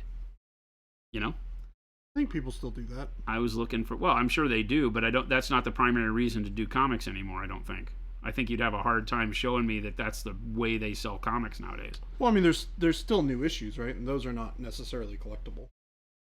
Well, yeah, there hasn't been anything that's really turned collectible in like forever. Like when you look at Bronze Age comics, they're worthless. Right, but they wouldn't be making new comics unless they were profitable to sell. Both those companies have gone bankrupt. Disney saved one of them. I don't think comics make them profit at all. As a matter of fact, I think that the comic side of both DC and Marvel is struggling, just period. That could be. And, I mean, if you look at the financials, I think we'd find out that's true. And that it's really the reliance upon the media aspects, right? If there wasn't a Marvel cinematic universe, Marvel would be gone. I could believe that. Same with DC, I think. I could believe that. I just don't think that the age of comics exists for people to buy and read and enjoy. I think that there's too much of it needs to be worth something. Because certain comics have gotten so worthwhile, you know. Kids can get a whole storyline on their phone for $4.99 a month compared to $5. Yeah, no, I get it. That's what I'm saying. Is it? But what have online comics and reading comics online, has that done anything? Because Comixology is dying for Amazon. They fired a bunch of people. It's never been profitable. So again, that makes me wonder, like, what is it? Have comics resorted to where they're just old collectibles now? And that everything that we find out about characters is going to be new characters and new stories and stuff just come through movies and video games? And I'm not making a statement. I honestly don't know. Because obviously they're still trying to create new characters and still trying to create new stories and all that stuff. Yeah, it's weird. But you know, The Walking Dead, when did the first Walking Dead TV show premiere? Well, it finished last year. Early 2000? And it ran for 13 seasons? 13 or 14 or something like that? How many seasons did Walking Dead run for, chat? But that was a comic book. 2008, so it would have been 14 seasons. So that was a comic book. And that comic book was lots older than 2008, I think, because I collected it. When did I get my first... I'm trying to think of when I picked up the first edition of Walking Dead. I couldn't even tell you. It would have been like some years before that, right? Yeah. Oh, yeah. 2010. According to the Googles. So we'll call it 12 years? No. 11 seasons? Yeah. T. Schmidt says, my kids don't care about action figures. Yeah, I just don't think that's the way minds are situated to find enjoyment, right? Yeah. You can get a whole different world of stimulus from video content, audio content. I think more video content, right? I don't even think audio has a strong presence anymore. Because music is consumed mainly on like YouTube and I guess Spotify too. But yeah, it's just interesting.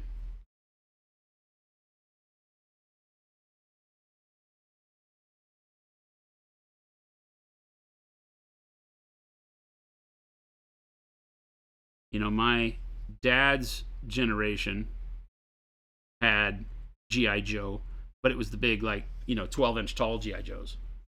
But it still existed. So in my world, when he saw me wanting G.I. Joe, it rang true with him because it was just a reduced version with cooler articulation and all that stuff. Yeah. But I really loved his G.I. Joes. When I would find, they had a trunk at my grandmother's house that they kept for all of the grandkids to play, and it was all the old G.I. Joes. Now, unfortunately, a lot of that stuff in Texas heat, like a lot of the scuba suits, like kind of melted together, and there was some stuff that had gotten, like, some of the fabric things had gotten like mothballs and things, because it was real stuff. It wasn't like hokey plastic.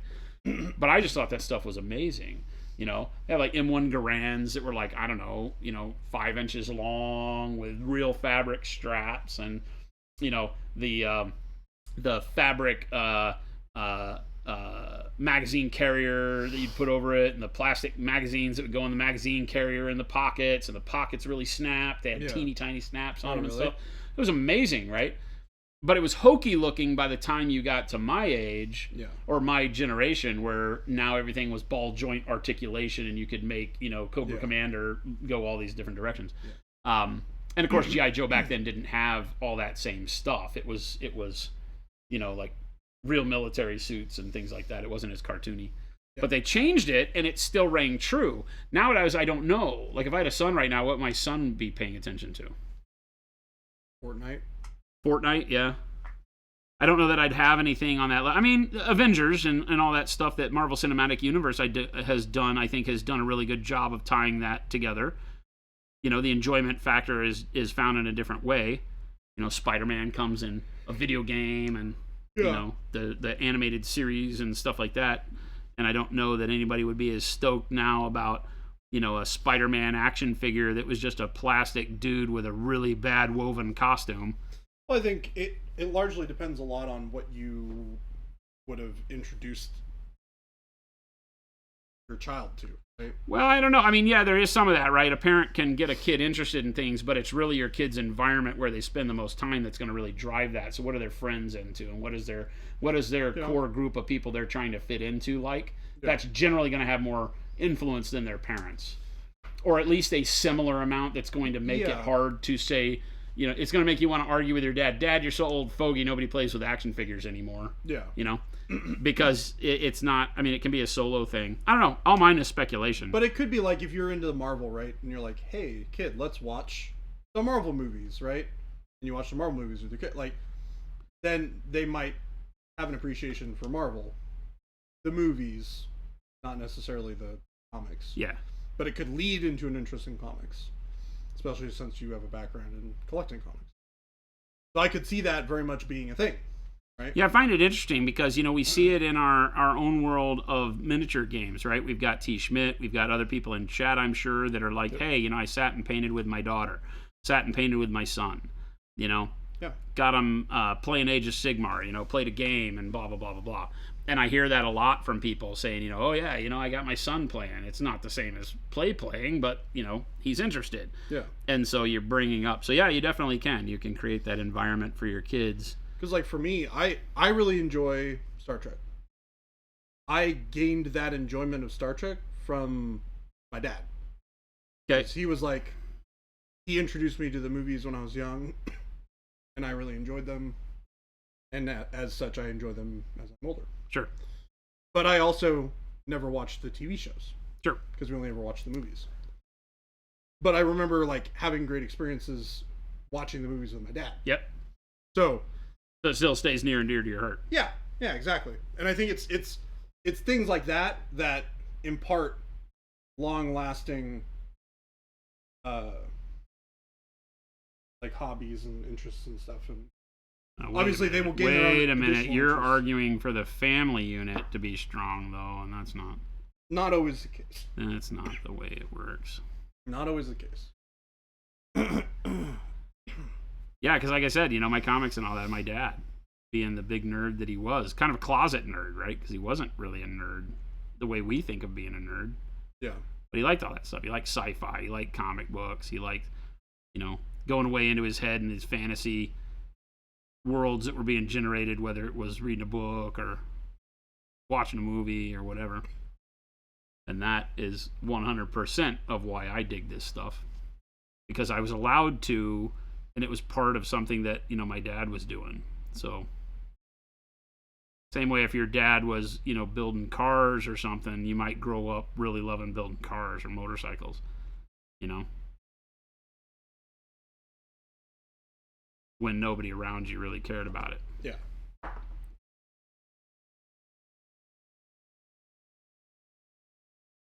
Out of your peer group and stuff, so.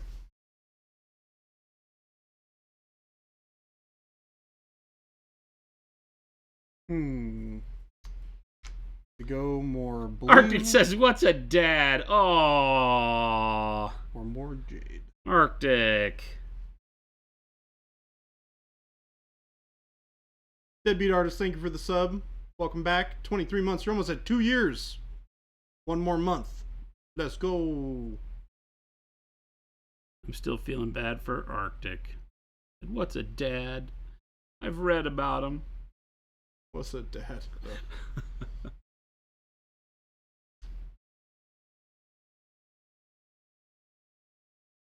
That's your granddad? Yeah.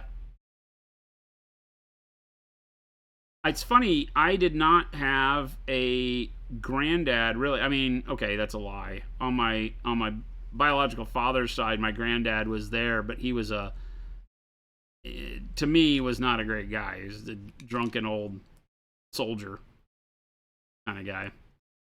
And as a kid, you know, he didn't cut me any slack on my nerdiness, you know, so I think it was offensive to him to like to read books and stuff like that.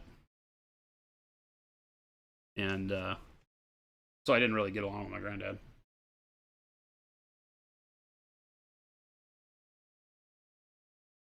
You only had one grandparent that was alive when you were born?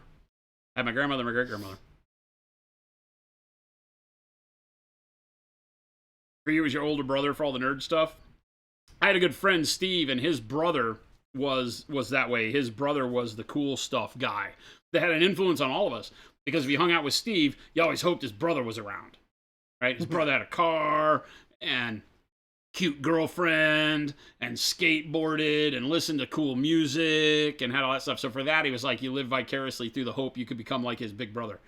I don't really know if his big brother was a cool guy or not. I mean, he was cool to us, but, you know, as a kid, you didn't care. You were just like, oh, yeah, I'm going to be like your brother when I grow up, you know? And so it has a big influence on you. Phoenix, what's going on? What up, Phoenix? Twitch Summerlin, how's it going? Opportunity. So, great name, by the way. But your first Warhammer experience was playing fantasy battles with your dad when you were in like 3rd grade, right? But he wasn't really active in the hobby ever in his life, so I'm not exactly sure how he ended up playing it. Then in high school, your friend played occasionally with their dad, and that's when he actually got into Warhammer. Where do you live? Are you in the UK? Or are you here in the States? Or where in the world are you?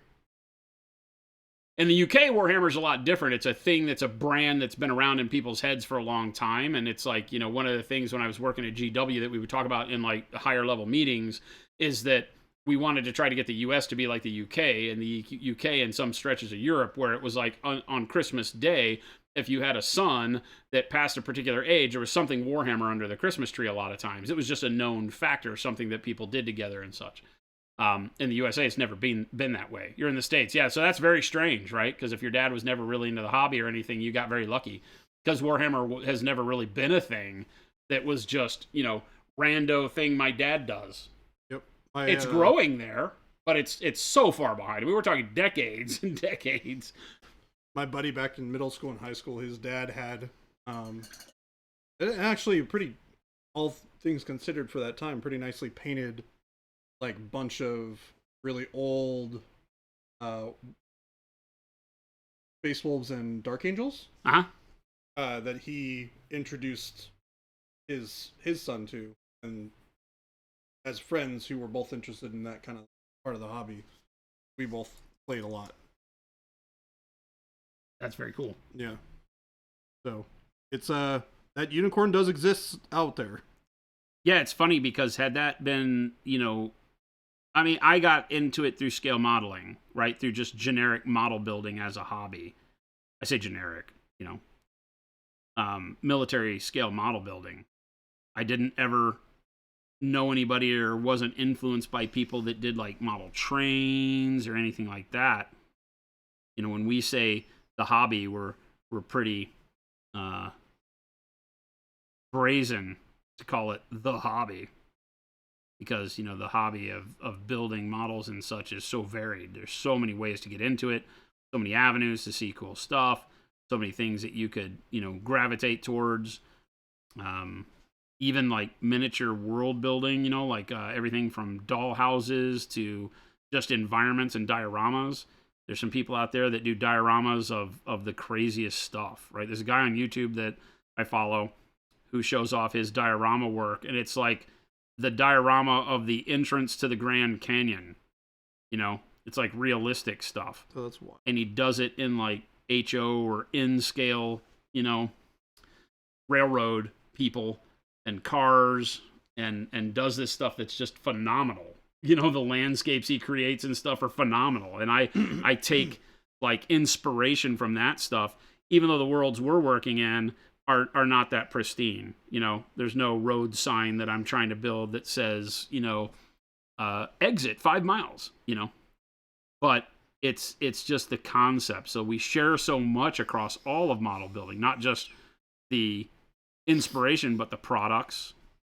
You know, most everything we do in our hobby as miniature wargamers comes from that world of scale model building. the way we apply the paint, the paints themselves. You know?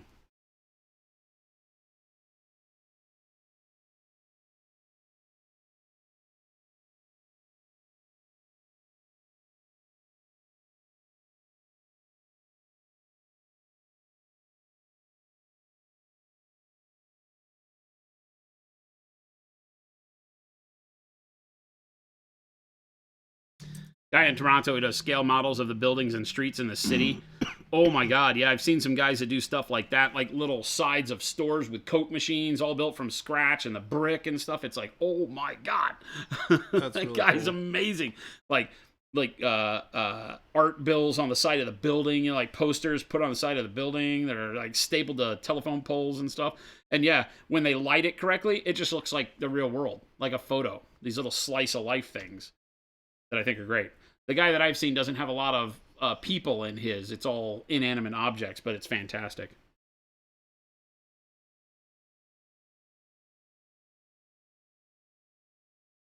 Luke Towan's one of them. Yep.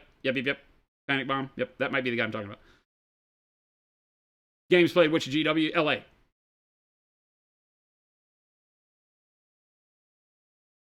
Yeah, Glen Burnie was USHQ for a lot of years before the Memphis move. I think they're Memphis now. I don't think there's a Glen Burnie office anymore. Or there might be an office, but when I worked for GW in the early 2000s, it was Glen Burnie was USHQ, and then we had the Northeast regional office was in Glen Burnie HQ. They had a bunker there, and then there was a regional office in Chicago, one in Texas and Dallas, maybe, and then us in LA. I think there was only those 4 regional offices, and I was out of LA. Technically not LA. It was south. It was Westminster Boulevard. Was it Westminster? I don't remember what the area was called.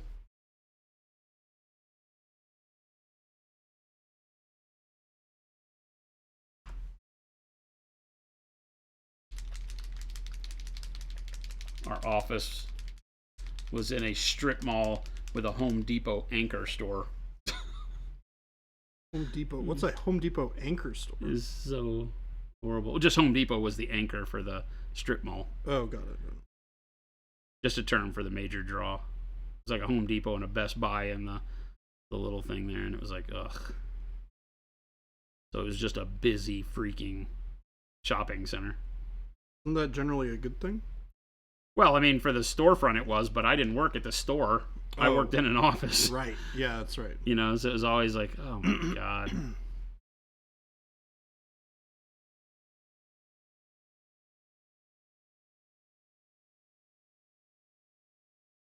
But yeah, they wanted the offices to be like at the location that the bunker was. And in LA, they put it in a strip mall. I think in Chicago it was too, but it wasn't the same type of huge draw strip mall in Chicago. Reminds me of the T-Mobile store that's right down from the T-Mobile headquarters in Factoria in Seattle. There's literally like a store that any of us could go to.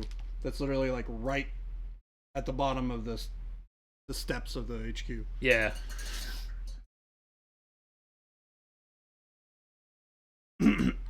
Chicago was out in the burbs. Yep, Chicago was in the burbs. LA was in the burbs. That's pretty much the way that goes. It couldn't afford to be in the city proper. Plus, that's not really where your buying public is, right? Nowadays might be completely different, but back then that was not the case. You know, you were not gonna find a whole lot of people trafficking the Games Workshop store in downtown Chicago. I don't think. And definitely not downtown LA or anywhere near downtown LA. Is it that bad down there? Well, it's not that it's just that bad. It's that you got to remember that rent is super high.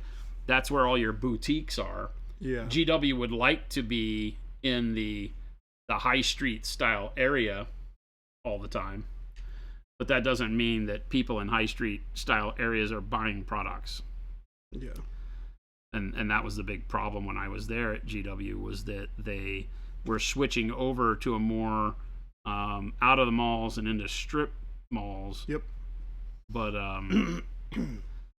the problem was that a lot of the mall leases had just been re-signed, which made it really hard to get out of them.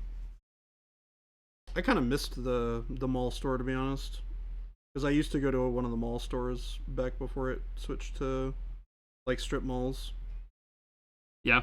When I was first going to Games Workshop stores, I really liked that store. Where was it? Oh God, what was the name of the mall? California? It's in California, yeah. Glendale? Oh, so you actually probably would have known. And it was up in Marin County. San Rafael area. Would have been like Alderwood or something like that. Alderwood Mall. Yeah, it was. It was Alderwood. Yeah. That's crazy. Yeah, right? Isn't that wild? Yeah, it was Alderwood. Nuts.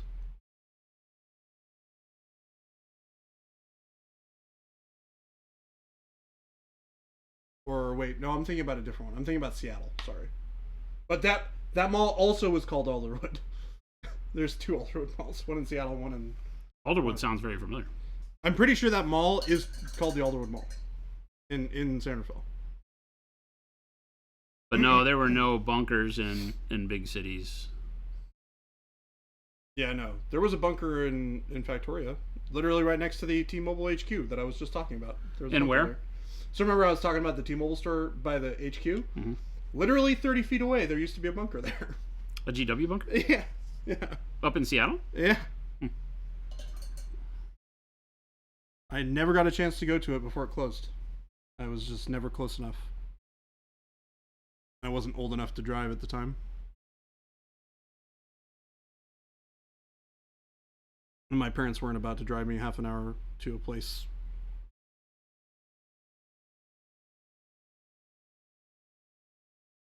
I think I might have been in it like once to look at stuff when we were in the area, but...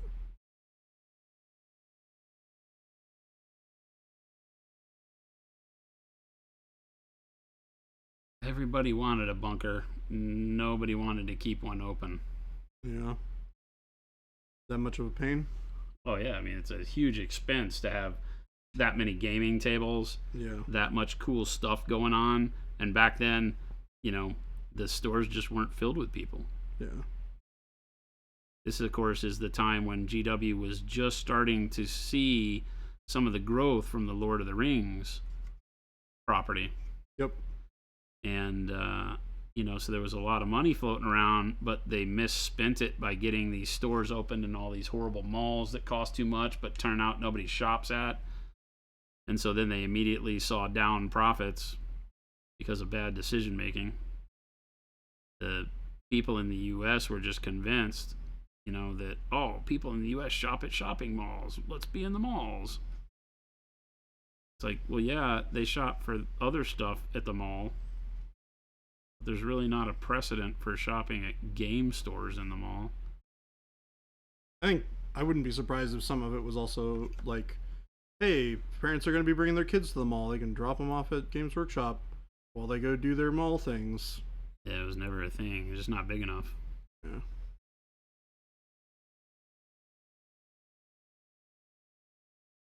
Because that definitely happened with me on a few different occasions.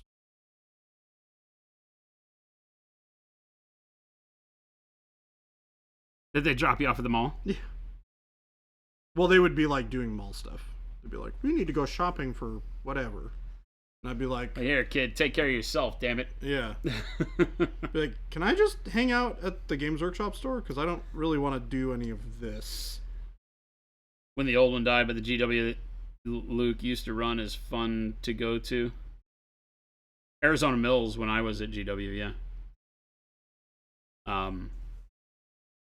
Yeah, Luke's GW store, or what was Luke's. He's obviously at Old World Games now. If you're familiar with the area around here. Nice guy, Luke. I haven't walked into a Warhammer store in so long, I can't even remember. Really? Why would I? Yeah, fair enough. I have absolutely no reason to go to a Warhammer store.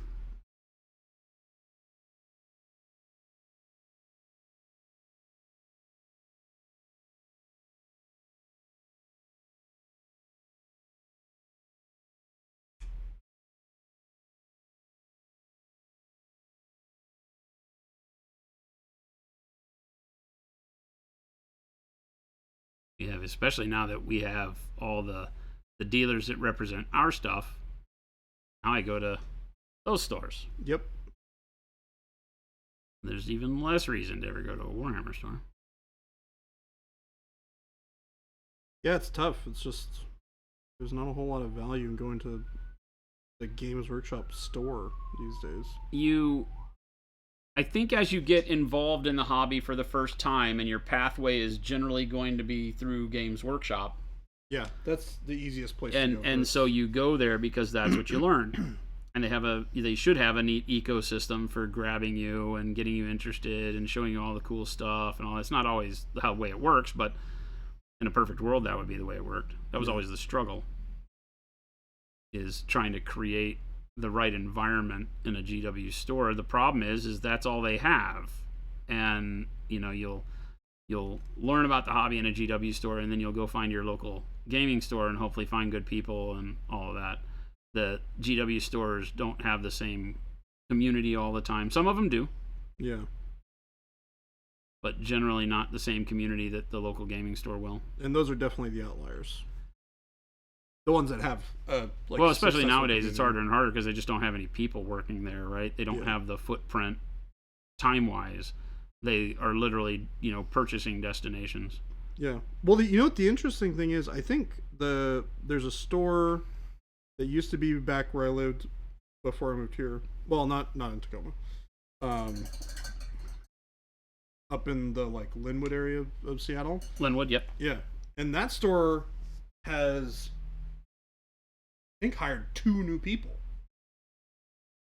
for actual new positions. Okay, cool. Which is interesting. Because I didn't, like you, I always thought that they had gone back to one-man stores forever. It was just easier that way.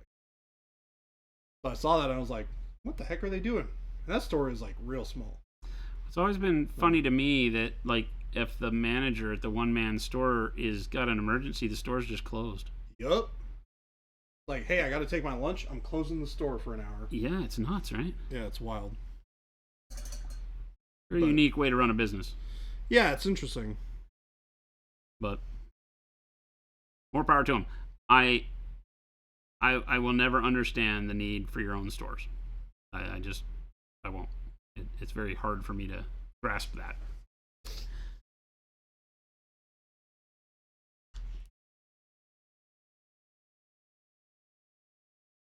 That GoFundMe for monument stores.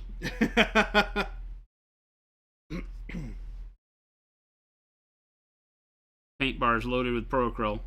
I mean, it would be cool, but I don't think it makes sense to have a lot of them. We kind of just have that here. Come hang out and paint.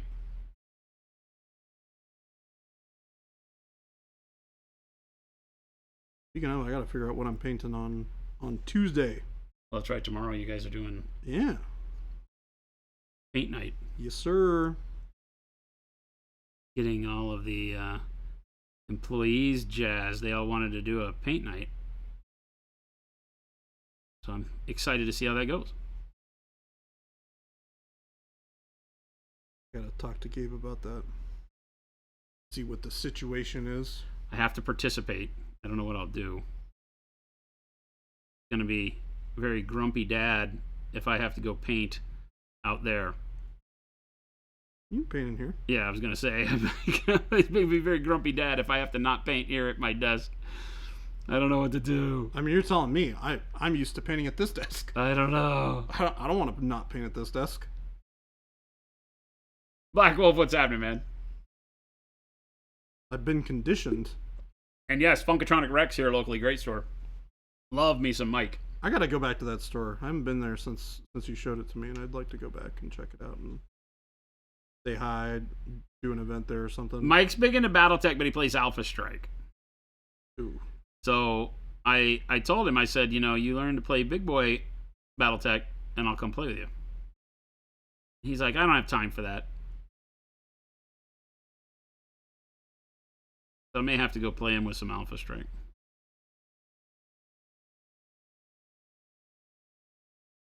He plays with really big, badass mechs, though. He's like, Is I he a have 4 filthy clanner? Turkinas and a Kingfisher. What do you got? Is he a filthy clanner like like us? He's a filthy whatever's huge, I think, is Mike's got it. deal. I honestly don't know what his mechs of choice. his favorite mechs of choice are. We haven't had that conversation. But I love that he is big into BattleTech. I always like to see people who run stores who are actively interested in the things that they sell. Oh yeah, just a game. Yeah, it doesn't have to be all of them, but like one. Right? Like it makes me want to shop there more because I feel like the person is invested enough in what they do that they're like they actually care about it more instead of it being like because for me it's just like why do you run a game store if you're not interested in stuff that you sell? Like, that doesn't make any sense to me. Like if I were ever to make a game store, it's because I like games that I would sell at the store. Yeah. Yeah, I think that today's game store is kind of funky because you might have an owner that really loves card games, you know, and then happens to have to sell stuff like ours, you know. And so I find there's a struggle there because how in the world as a game store owner do you keep up with all the things that are in the nerd store nowadays? So that part is rough, and I don't envy him that.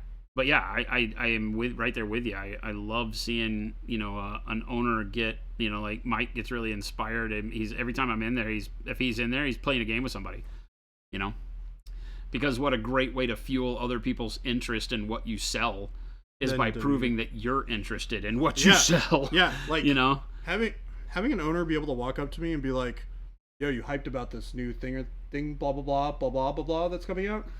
I'm like, "Yeah, I am. Talk to me about it." Yeah. It's one of the great things about our industry, though, is that it really is, since it's not yet, you know, and I say yet very loosely, I don't know that it ever will be, but it's not a thing that you get like tons of investment companies trying to jump into to make billions of dollars in toy soldiers. You know, and so everybody that does it, I think, is a more of a passion thing. You know what I mean? That's what we are. You know, we're here because we love it. I like painting dreadnoughts. I like turtles. I like weird looking bugs. Yeah, it's looking really good. What's the color combo on the carapace? It's Payne's Gray base. Some jade. With jade. And then bright jade highlights so far. I like it.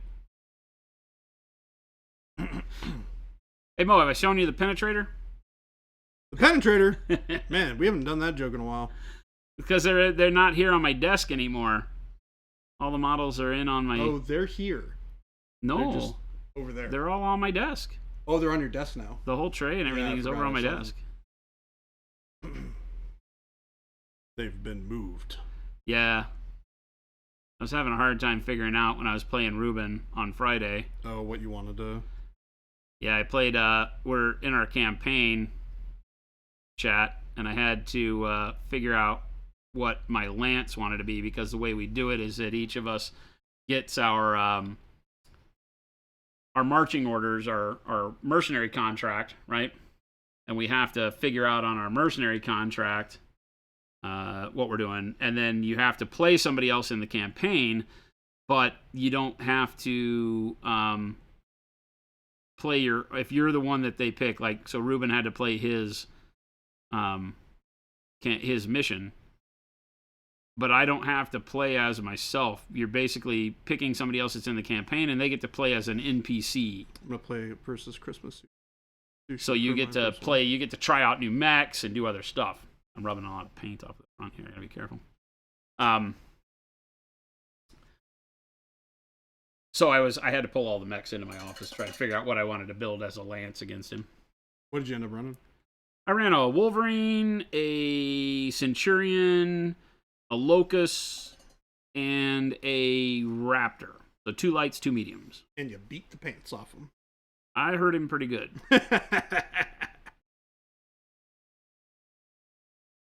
I hurt him pretty good, Dad. I think we're going to have to make some adjustments to the rules so that he can continue participating. He's gonna need more money than he's got. Yeah. Because I killed 2 mechs outright. So that hurts.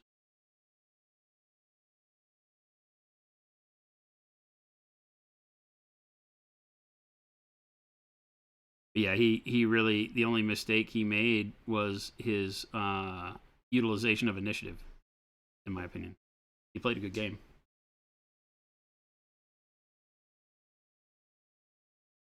But when you win initiative in Battletech, it becomes a cat and mouse game to the highest level because you have to determine what is your most important mech on the battlefield and move it last, or move it in a strategic manner that keeps it safe to utilize the fact that you won initiative. Because the way initiative works in the game, for those of you that don't know, is that the loser, person who does not have initiative, takes the first move, and then the winner of initiative always gets the position of reacting, right?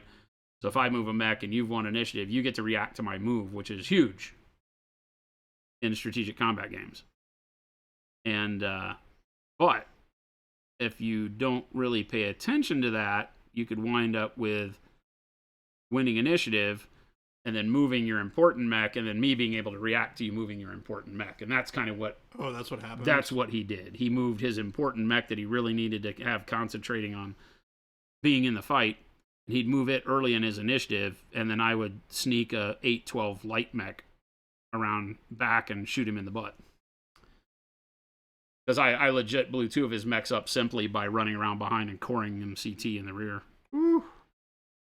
Ooh. Because he had initiative, and he had initiative pretty much the whole game. Like, I did not roll well at initiative. So I thought I was doomed, to be honest with you. Double cord CTs, pretty good rolls. Yeah. But, well, I mean, all you had to do was hit him. He didn't have any mechs that had any armor in the rear. Oh, I didn't think about that. We're playing at such small points. Yeah, I didn't think about that. All of your mechs, if you hit them in a single look, if you hit a torso, they might have 9 points of armor in the torso. Maybe. It ain't like you're getting a lot out of them. What you're saying is don't get hit in the butt. That Jade combo is what you're doing for your Battletech stuff, Little Potter? Mr. Eric? The Jade with the Eric? green like that? What in the butt? What in the butt? Is that the Potter? Eric. Delta says, is it okay if we ask about trades in chat? What do you mean? What trades are we talking about? Model trading? Like trading with somebody else? Sure. You got somebody else in chat you're trying to trade half of Leviathan with? Go for it. Move ahead. Try to detect it. It's not too late. We have a visitor. Hello.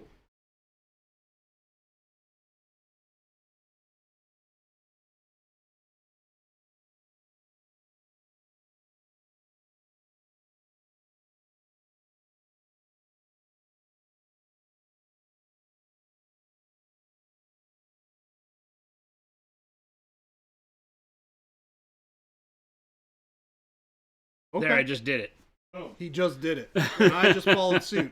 We're being told to put the models, pose the models. This guy. So that Gabe can steal screenshots. Gabe's coming in here. We're being ordered around, chat. Okay, Gabe. Just remember. Put on your checklist. Jeez. He's very bossy, this man Gabe guy. makes all the decisions. But I think he's going to tell me yes. I don't hear the no. What's this? What's the deal? He was talking about telling us to do stuff, and I was like, Bob, be careful. This man's your boss. He's the one who says yes and no around here. He walked in with a lot of telling me what to do, didn't he? Yeah, he did. He did. I heard it. I was here for it. That I was also told what to do. that Gabe guy, man, he's getting a little big around the... Yeah. Not sure if we can deal with this guy. It's pretty soon going to be Gabe and Jacob's Hobbies. Good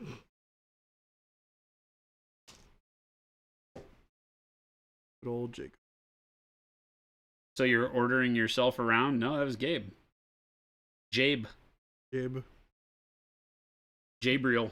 Jabriel. Take it easy, Wad. See you, Wad. We're just No. not done. WT. Well, huh? It's dose o'clock. It is dose o'clock. We got stuff to do. Got to get back to work. But I am enjoying painting today, so. Yeah. This has been a more enjoyable experience than I would have expected. Doing the bug? Yeah, it's cool. Especially for just like a random paint scheme that I was just like, I'll let's try just this. do it. Yeah. I don't know if I would paint a whole army like this. Although it probably wouldn't look too bad, to be honest. Well, you have to. Do I? You didn't get the memo? Oh. I'm out of here. You didn't get the memo? You got the memo and left. Like, the memo said GTFO. I didn't know what that means, so I'm leaving. Am I painting all of them up like this? Is that the word on the street? The rules in the book? The rules in the book. Sorry. Sorry that it comes to this. How's Mentats going, by the way? Oh, good. Excellent. But I've read the entire series, so. Like I said, when I'm reading Dune, the way Dune works in my life is that I read Dune, and then when I get to the end, I start over. Yep. This time I didn't. This time it had been a long time before or since I had read the school books. And so I'm starting there rather than the Battle of Corin and the Machine Crusade and Butlerian Jihad stuff. So I am doing a little different now. I went back and I forget what it was. I think I was talking with chat. I got really excited before the movie came out, so I just read Dune again, right? I was like, well, just read the book. And then after that, I was like, okay, well, I don't want to continue reading, Children of Dune and all of that. So I went back to read the school books. It's been a while since I've done them. Or actually, I think I went back and I read the house books first. So Harkonnen, Atreides, and Corino. there's like, okay, so the order is it's Dune, and then Well, do you want the chronological order? yeah, Because the chronological order starts with the Machine Crusade trilogy. right, because that's all stuff that happens before. Right. Yeah. Right. And then you have, after the Machine Crusade trilogy, you have the house books. Or I think that's right. And then after the house books, you've got the after the school books, you got the house books, right? And then you get into Dune.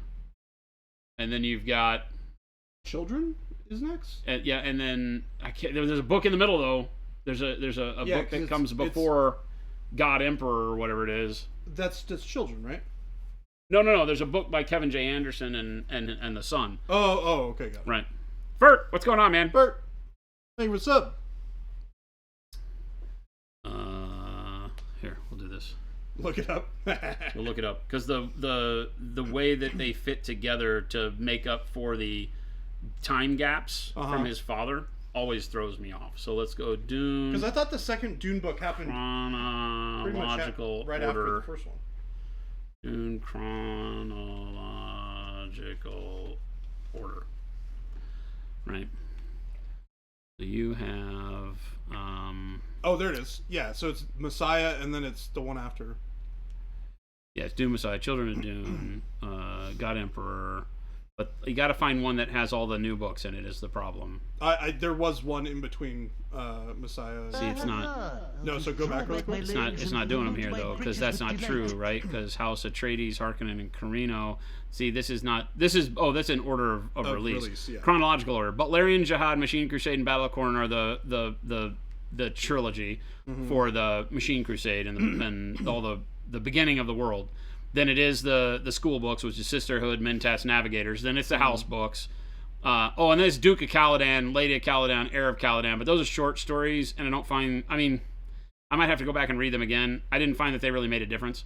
And then Dune, right? And then Paul of Dune. So between Dune and Dune Messiah is the Kevin J. Anderson and his son book that is Paul of Dune, that makes those two books work much better. There's a lot of people out there that get really mad that they interrupted what everybody had filled their own brain work in between, because Dune and Dune Messiah have a big disconnect in between them. Interesting. Because the movies are just the first half of the first book, and then the second half of the first book is coming up, right? Yeah. But so then you got to read Paul of Dune, Dune Messiah, then Winds of Dune, which is another one that interrupts and goes in between Dune Messiah and Children of Dune. Then God Emperor, Heretics, which is the way that Frank Herbert intended, Chapter House, and then Hunters and Sandworms. I have not read Hunters or Sandworms. I have to be honest with you, because after Chapter House is a rough book. It's tougher in the whole series of things. So I never cared about the last two, right? But those are some of the most recent, because those are like 2006, 2007. So, but it's been really bumpy because they get like Sisterhood. All of the school books are recent, right? Because 2011, 2014, 2016. Yeah. Right. So you've got I think the Caladan ones are just the recent 2 years. I have not paid attention to those. I didn't even realize that they were still writing books. Oh yeah. Yeah, the two of them together are fleshing. I mean, every book they've written is amazing. So all of that's been in the 2000s, though. So it kind of has jumped out of the early 80s, when the series ended, and now 20 years later, you've had, or 30, 40 years later, you're now into books that are filling in the gaps to make it read better. So going back and reading it every time I get finished is pretty cool. So I do the same thing with a series that I also like. Phoenix, what are my thoughts on Duncan, Idaho from the movie? Is that what you're asking me? Are you just poking the bear, you bastard? I think you're just poking the bear. He done like Duncan, Idaho from the movie. Great character in the books.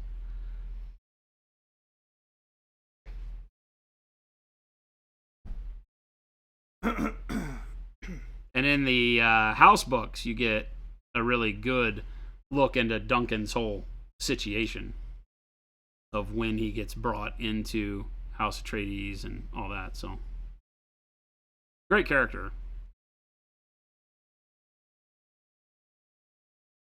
Let's just say not my favorite actor that they put in that role. I don't think Duncan, Idaho needed to be, hey bro, surf's up. Which is all Jason Momoa knows how to do.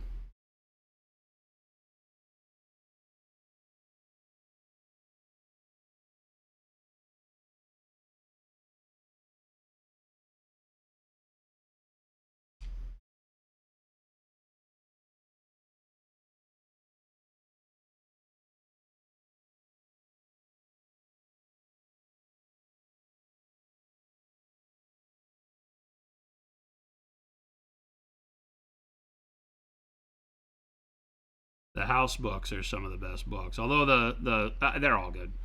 I love the school books that I'm reading now. They all extend the world in ways that are almost, and this sounds heretical to some, better and push the books of Dune down into not obscurity, but into a situation where Dune and the main storyline that we knew that was the world building now is, I think, it's more alive through the books that his son and Kevin J. Anderson write. Because it doesn't just focus on, Arrakis. It makes it such a bigger story.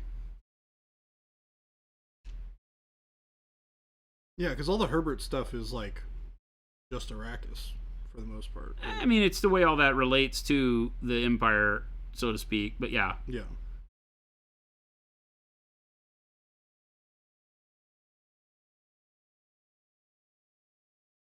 One day I will get around to reading that series. Started reading Dune and I never finished it.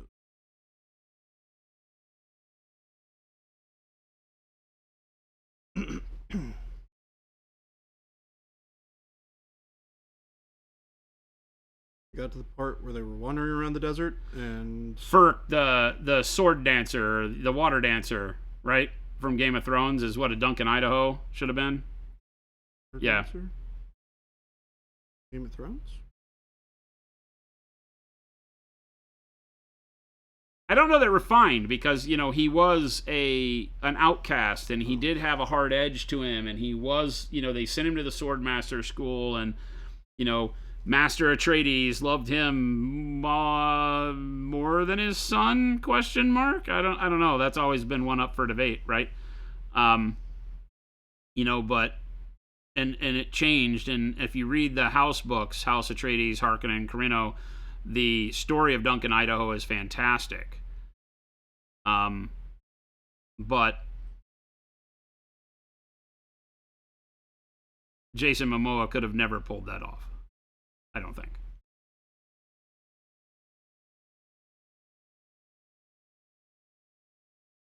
And been what we, would have liked to have seen.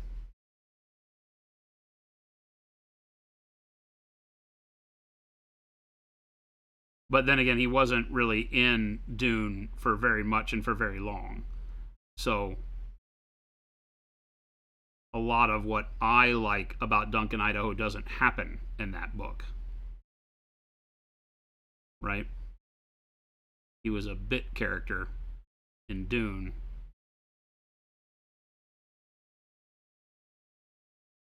He done did the bit.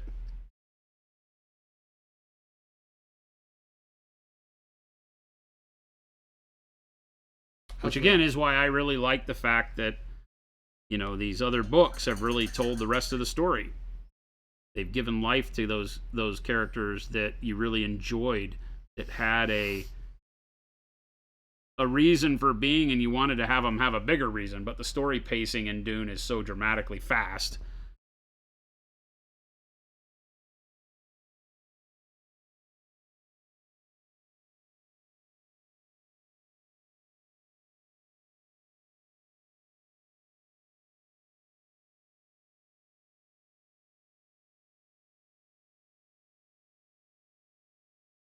Yeah, Arctic, that's the thing, right?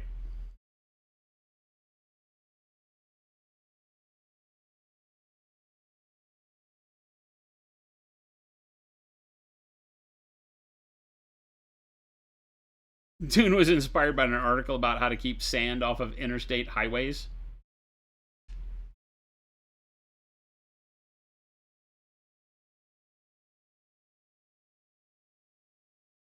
Is that true, or is that mocking satire?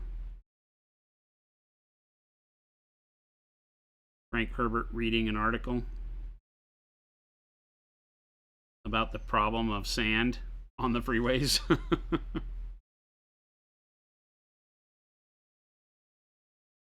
True, yeah. It's funny when you think about where does inspiration come from, right? It's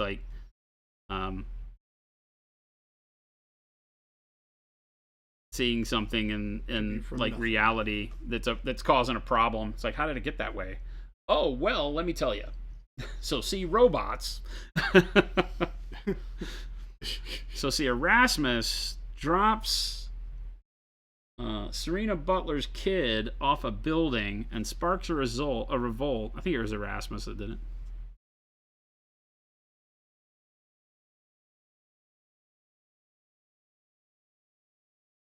That creates the downfall of the thinking machines.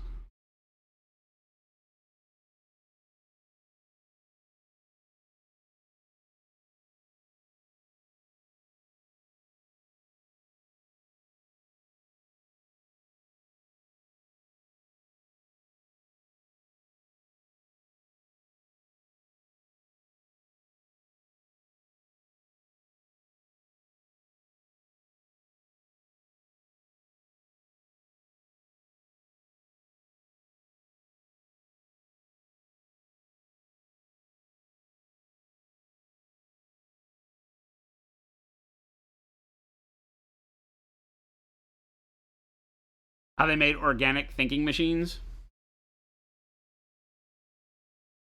Well, they had the Cymex, right? And all of that was pretty crazy. How the machines rising up against each other, and then the human revolt in the midst of all of that. An interesting story. It gave way to 40K, right? Or paved the road. The TV miniseries, which one? The Sci-Fi Channel? Was it Sci-Fi or? I believe it was Sci-Fi. Yeah. It's like BBC sponsored or whatever. I thought that was a very genuine telling of the story. The effects were horrible, right? The costuming was overboard, which I thought in some cases was good. The acting was a little rough and struggling at some points, but as a pristine retelling, I thought that the miniseries was actually really good. I have it on DVD someplace. What do you think about the movie? The first movie, like a long time ago. Yeah. I like it. The one with Sting and yeah. Jean-Luc Picard. I never minded it. As Gurney Halleck. Yeah. As a kid who grew up reading Dune, it was awesome to have a movie, you know.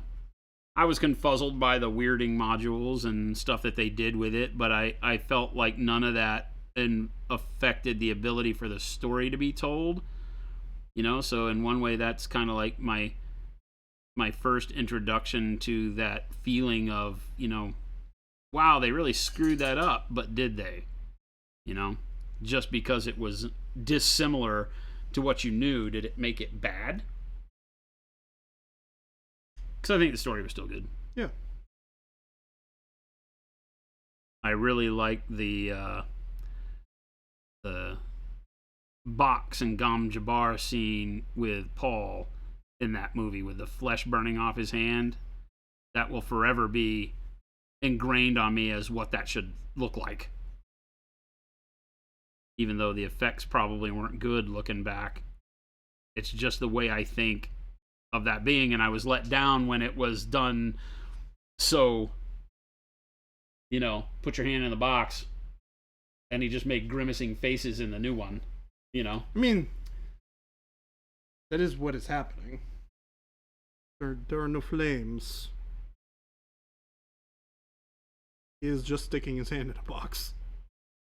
But it's tuning the pain mechanisms in his head. Mm-hmm.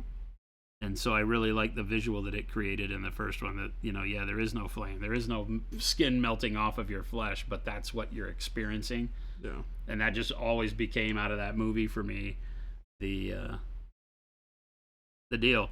Sting with his, you know, his I will kill him is indelible. So I'm interested to see how they do Fade Ralph in the... Did they announce that he's going to be in... Who? Fade? Yeah, he's already in the previews. Oh, he is? Hmm? Oh, okay, cool.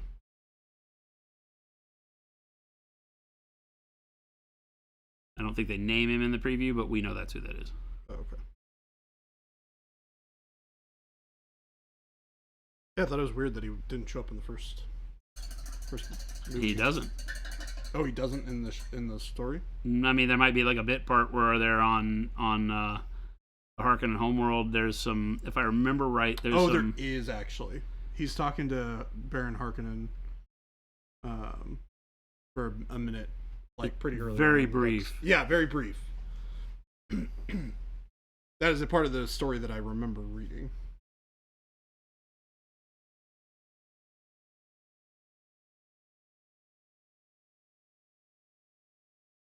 Patrick Stewart will always be Gurney.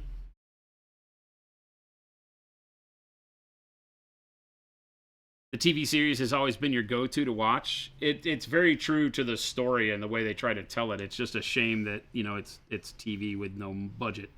You know, that it was so low budget and impossible to get across what Dune needed to get across on some instances.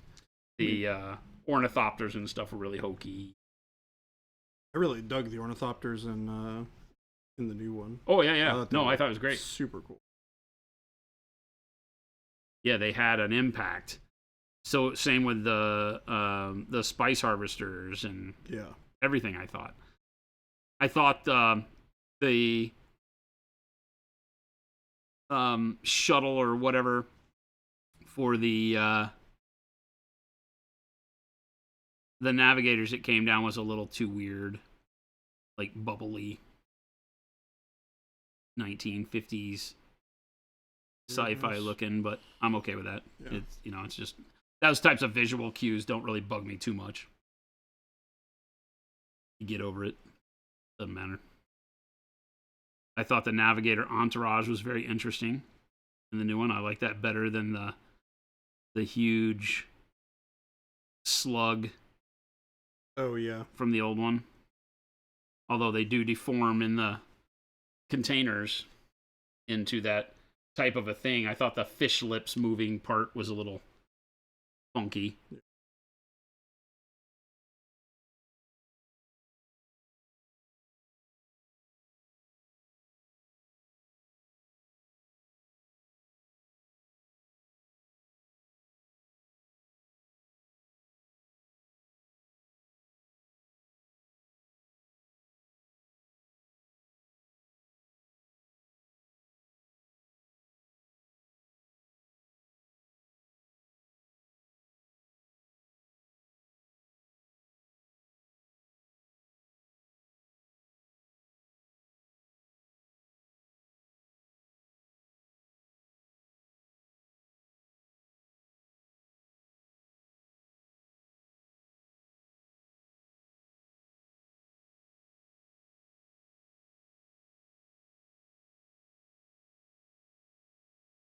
No, I definitely am excited to see the next one.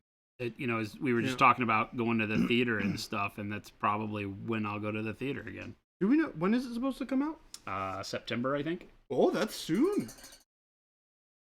Very soon. I think I might have that wrong. I might be thinking of some other movie that I'm excited for, but There's really not a ton of movies that I'm super excited to go see. Like pretty much the only one. It's a shame because I used to be really excited to go see all the Marvel movies, but I don't care anymore. they lost me a while ago. Well, I mean, Marvel lost me when they got done with the Thanos Infinity saga. Yeah. Well, the interesting thing is, I actually am more excited for TV shows that they've done than the movies that they. Because I think, generally speaking, the Disney Plus shows have been pretty good, except for She-Hulk. Doesn't. It doesn't exist in your head canon. Yeah, that movie is, or that show is god awful. It was definitely trying to appeal to a different group than me. Yeah, So. I mean, well, and this is the frustrating part. It's like there are parts of it that I'm like, I'm into this, I like this, and then there are parts of it I'm like, that is so not how you write a story.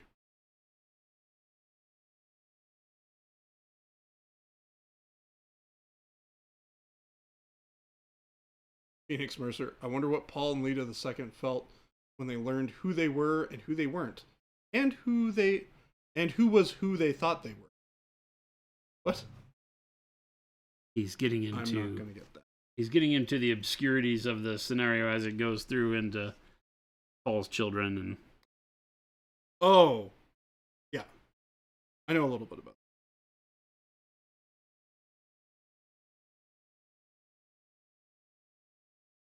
The whole reading cycle stuff is pretty incredible when you start reading the other books. Yeah. And you get more insight into that than just the spotty stuff that you get normally.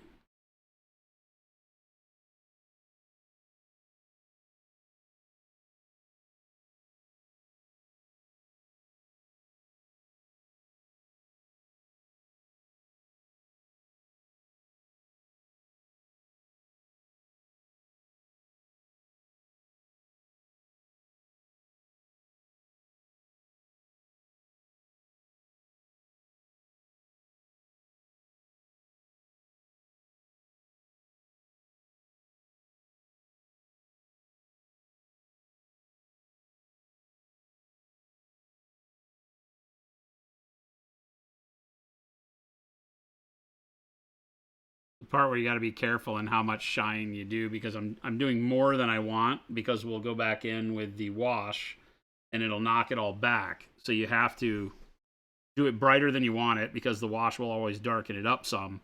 But you don't want to go so bright that at the end of the day you've got to put a ton of wash on there to get it where you need it. That'll change the whole color too much. Not what I'm really wanting to do.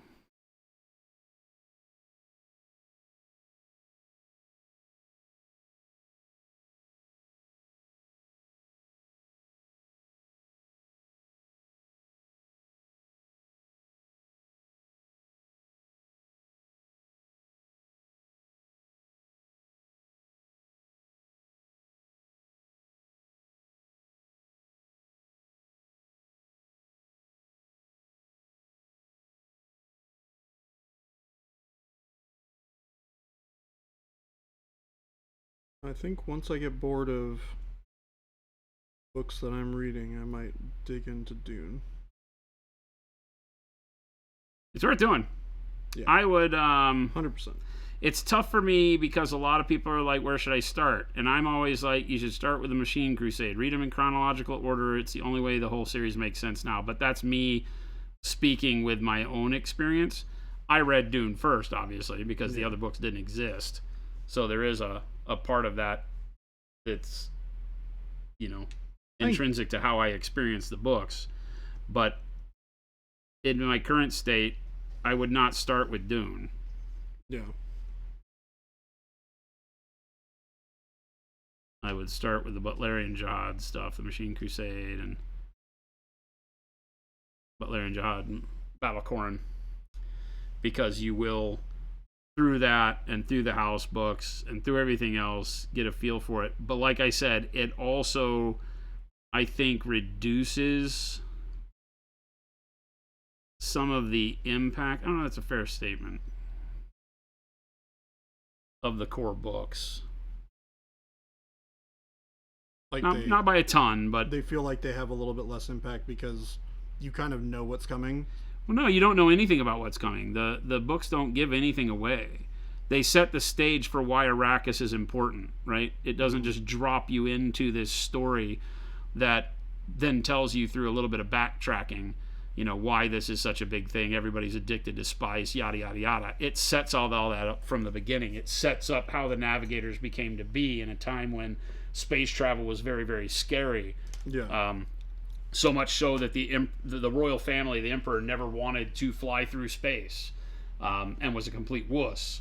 And how the Sardaukar became a thing that was such a prevalent deal on this prison planet, and all of this political stuff that had to go on to basically maintain the flow of commerce and control by the royal family throughout the galaxy. Yeah. And so that as a setting a precedent through all those books. Well, and of course the Machine Crusade talks about why we're even here in the first place, right? Yeah. That humanity and making their computers and computers taking over, and the Overmind, Overmind, I don't remember what they call themselves, but all of that sets up why it's even a thing that we don't have the technology that you would expect. They're sci-fi, but they have really low, weird tech that's high tech. Right. Yeah. Right. But it does a lot of really cool stuff. Simple things like talking about why nobody uses laser rifles, right? Don't they talk about that in Dune though? Why lasers? Well, yeah, but very briefly. Oh, okay. It sets up the whole thing of how that became a deal that became so prevalent that it caused everybody to become so fearful of lasers in general, because of protective shields that everybody needed. Yeah. It sets up the stage of why that one versus why lasers didn't win. So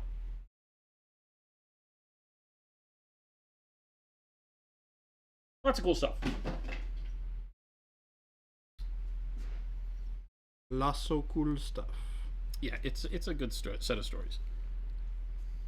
So, like I said, I think I err on the side of saying if you're going to do it, start with the chronological reading of the books. Okay.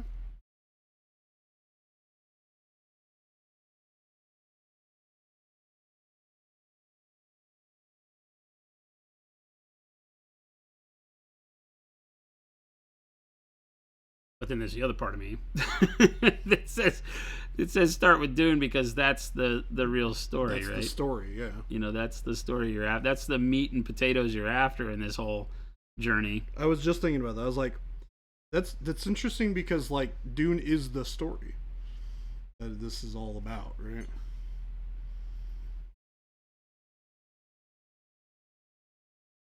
Yeah, I just like that they turn it into so much more. I would be concerned that it would turn into what Malazan ended up turning into for you, which is a whole lot of like you not really understanding and them trying to build a thing. No, they are all their own collected stories in one, and by the end of it, you forget it's part of Dune. Oh, interesting. Okay. Right? The nice thing about all of these books is as collected, like the Machine Crusade, those 3 books become their own story that you read, and you forget that they're part of Dune, but they then lead you into Dune so eloquently that it just bolsters the whole experience. Does that make sense? Yeah. They are as defined, like the House books, you can read them. Having some knowledge of Dune is good, but if you read it chronologically, you're all to kind of know where it's all coming from. Yeah. You know, like in the school books, we're setting up the whole Atreides Harkonnen thing. Well, which is really at the end of the Machine Crusade in the Battle of Corrin, you understand because one of the Harkonnens gets tried for treason at the end of the Machine Crusade, and it's an Atreides that rats on him, basically, brings him to justice. And so that ruins the Harkonnen family name, and so that's why it starts the whole thing. But that tidbit of information is hugely, I think, necessary in understanding why Baron Harkonnen does what he does.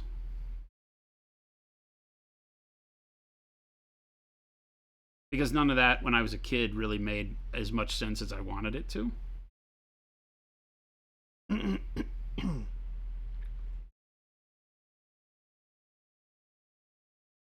It takes away some of, not all, because the Harkonnens are, depending on your,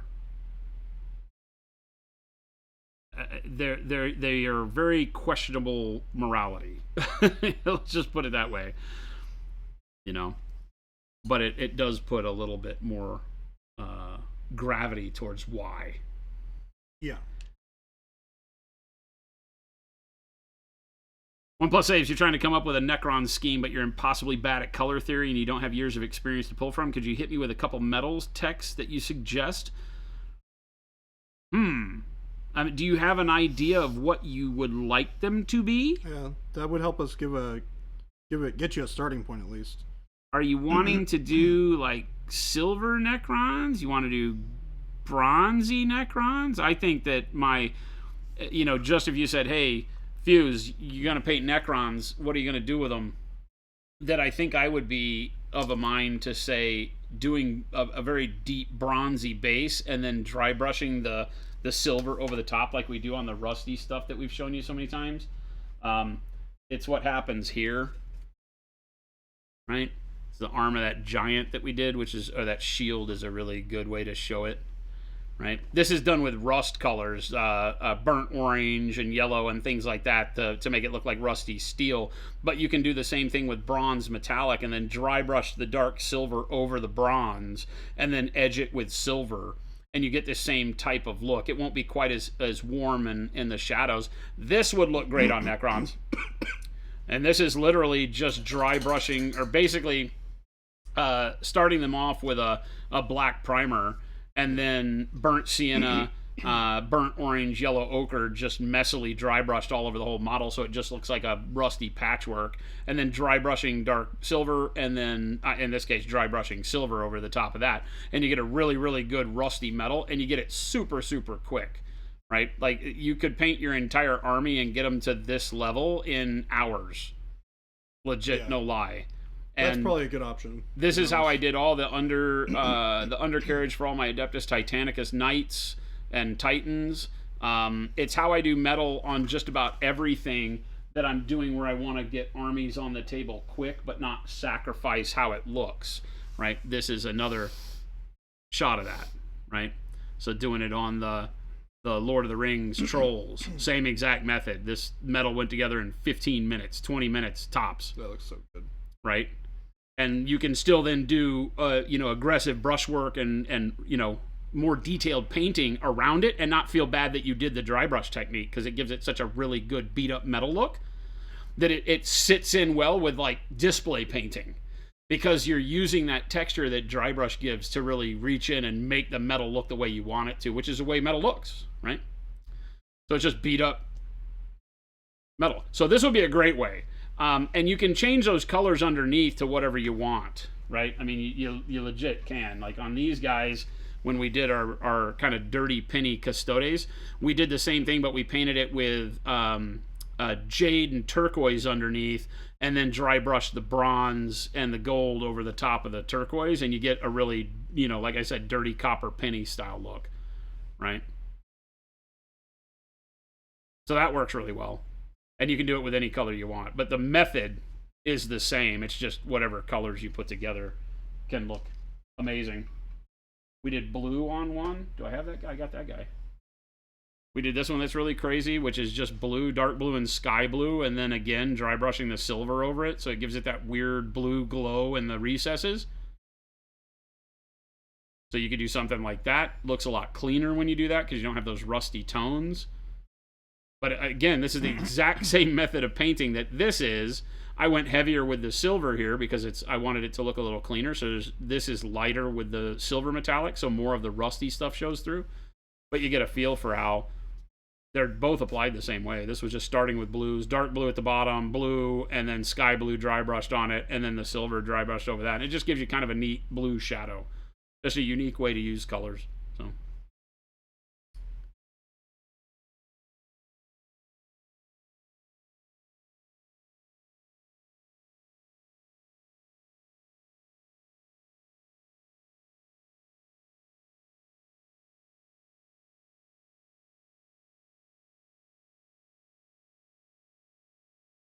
Or you can just paint them all non-metallic like this. Yep. It's just you could do that. Years and years of even the fastest non-metallic on. It'd be great. For me, if I were to do Necrons again, I would probably do something like that for the metal, and then I would do like beat up weathered white. Yeah. Or cream armor. Yeah, I don't think I have the deserty Necron Lord that we did. The guy that we did the copper methodology for, I don't think he's over here. I think he's in the case. I think he's in the case on the other side. But yeah, same thing. I did like that deserty yellow. Yeah. And I actually put a texture on it so it looked like it was sand cast. Mm-hmm. And then we did the non-metallic like this, just really. For me, I like to go with like like a greenish white, like a greenish cream color. Because I feel like it goes really well with like the earthy reds and in the undertones for the silver. And then you can do yellow glow. You could do,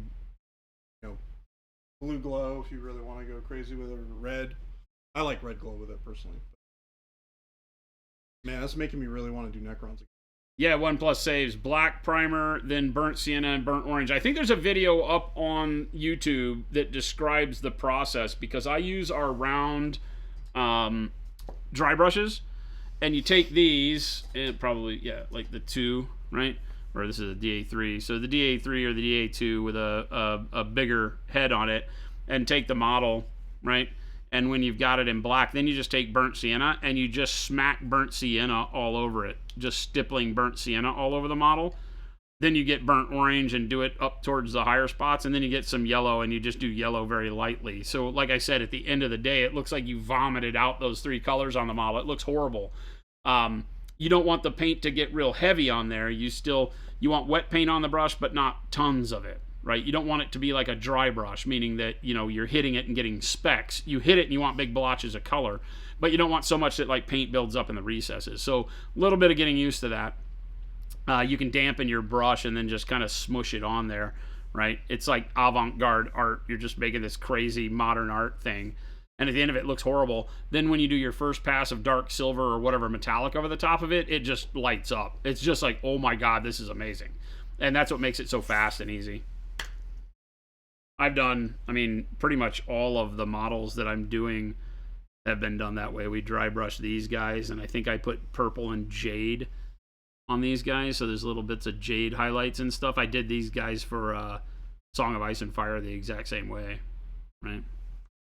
You can see better on Stannis Baratheon how I had like dark purple, and then jade overspray like a zenithal, and then dry brush the steel over that, so you get some of the jade and the purple and the recesses and stuff, and it can make a really good combo. So as a method for painting metallics, is by far and away my favorite method for painting them. And you can use whatever colors underneath that you want. Here's another one of those guys, right? And so you just get a little bit of that jade and purple up underneath in the metal. That gives it a little bit more life than just paint it, normal steel colors. But you can do it on teeny weeny dudes, big guys. It works on everything.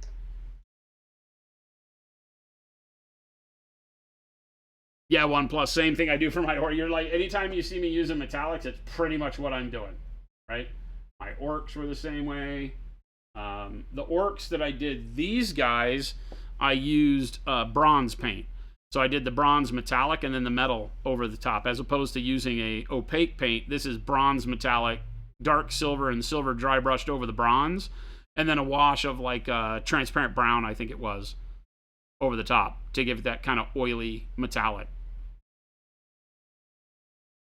But again, same kind of thing. You can see the bronze metallic giving it that deep, warm metal shadow, and then the silver on the top.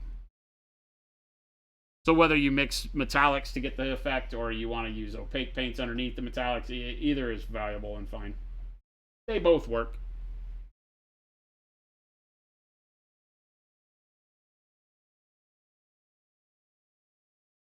Yeah, if you just do the metals like that, it tends to get a little bit boring, right? It's a little flat.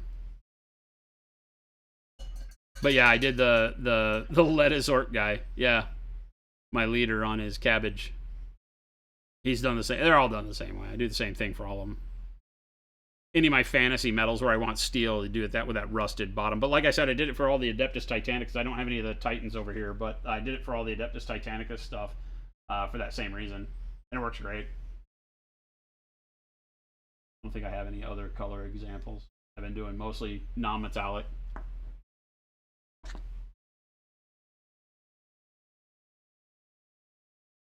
That's it. We went an extra hour. You got us for 3 hours. 3 hours. Checks in the mail. For a long time. You'll receive the bill soon, chat. The bill's on the way. Don't worry, we'll be here for another 3 hours. Mañana. It's reinvigorating for sure, since it's easy but also awesome and top tier. It is literally the kind of effect when you're painting it that gives you that oh hell yeah feeling when you're done, but costs you nothing. Like, it's the same feeling when you're playing the video game and you get the drop from the mundane creature that's an epic. Yep, you're like, whoa! You're fighting awesome. The easiest fight, some mobs, and they drop the purple, and you're like, what? It's that. Where did this orc get this thing from? Yeah, exactly. It's like you're just painting the normal dudes, but all of a sudden you got the epic results. It's one of those kind of techniques. It's just great. So you see how we're doing here. We're gonna keep plugging along with Mr. I'm made out of metal tomorrow. But you can see how just doing the white blue over the top makes all of the metallics look a lot darker. You can just kind of look here at the waist gun versus the las cannon and how much darker our metal looks here just by popping the white blue over the top. So we're going to do that everywhere, obviously. Get our shiny metal, because it will be pretty shiny with that big pop of brightness on it. Then we'll do the wash over the top of all those areas, and then we'll go back and re-highlight in with the white blue, the little spot highlights on it, and the steel should be exactly where we want it. Once that's done, then we'll go through and we'll highlight all the red, and what do they say? Bob's your uncle? Bob's your uncle. And then Bob's your uncle. Dreadnought. And this guy is pretty close to being done. I know. It's like, look at that. Yeah, this is a Tyrannid. Fleshy tentacle mouth boy. Yeah, I put a little bit more like fleshy warmth to it. Yeah, I love it. If it had a little more pinkish, it would be in that uncanny valley that's is the just idea. Yeah, that's like that human flesh tone that's going to make it just yeah, so my plan is to glaze in some of those like pinkish tones. Yeah. To really like get you that kind of weird creepiness going on. OnePlus says, do you wash after the metal dry brush or just leave it? That's up to you. You can use like a you can use like a light black wash if you want to, if some of your shadows are bright, like maybe you got some of the yellow ochre in a shadow area that stays visible. You can hit it with washes if you want to, for sure. On the stuff that I've done here, this is all, I think, with a little bit of black wash over the top, because I'm getting a lot of darkness around the rivets. But I don't know. Maybe not. Because as I look at this part, that doesn't look like I used any wash on it at all. The big key with your dry brush when you do stuff like this is make sure you keep your directionality from your light source across the model. Don't ever put paint backwards, right? The biggest thing to remember with dry brushing, right, is that, like, my light is coming from here, right? So like this. So every brush stroke that dry brushes should be from your light, hey, I'm the sun, and across the model, and then lift, and then come back, and then like this. And if you do that, then you'll have good shadows, and you won't need a whole lot of wash. But you still can put the wash on there if you want to pop it away from the rest of the model. Just depends. On stuff like Necrons that are all metal, I guess I'd just say wait until you get done with the first one, do a test model, and see how you like it. Maybe do one with wash, one without, since you're going to have a lot of warriors. And see which one you like better. You probably have a model to spare in your box of dead dudes.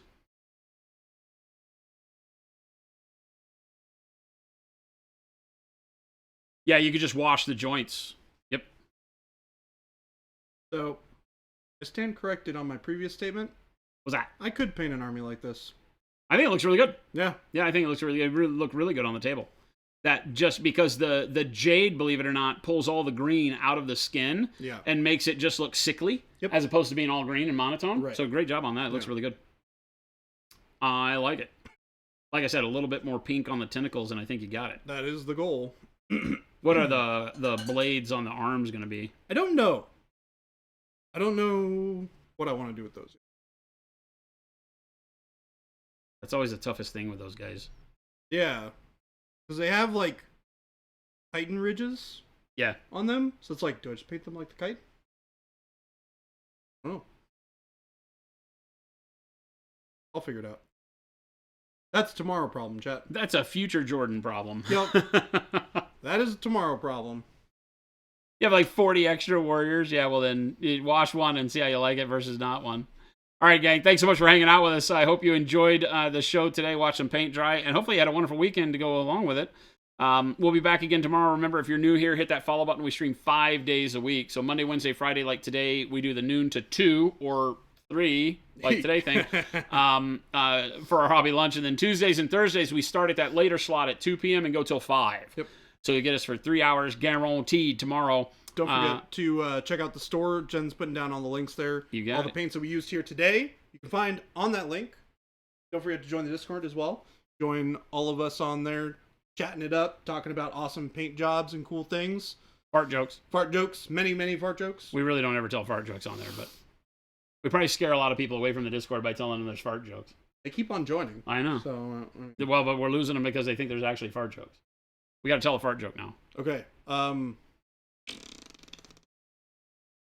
Hey. It makes me laugh. I still think it's hilarious when Jen was over here and pressed She's, the button. I'm like, what is And we going were on? like, what? She's doing fart jokes. All right, gang, take it easy. We're gonna See you stick around guys. for somebody. We're gonna find somebody to raid, show some love in the chat we wind up in, and we will see you back here mañana. Adios.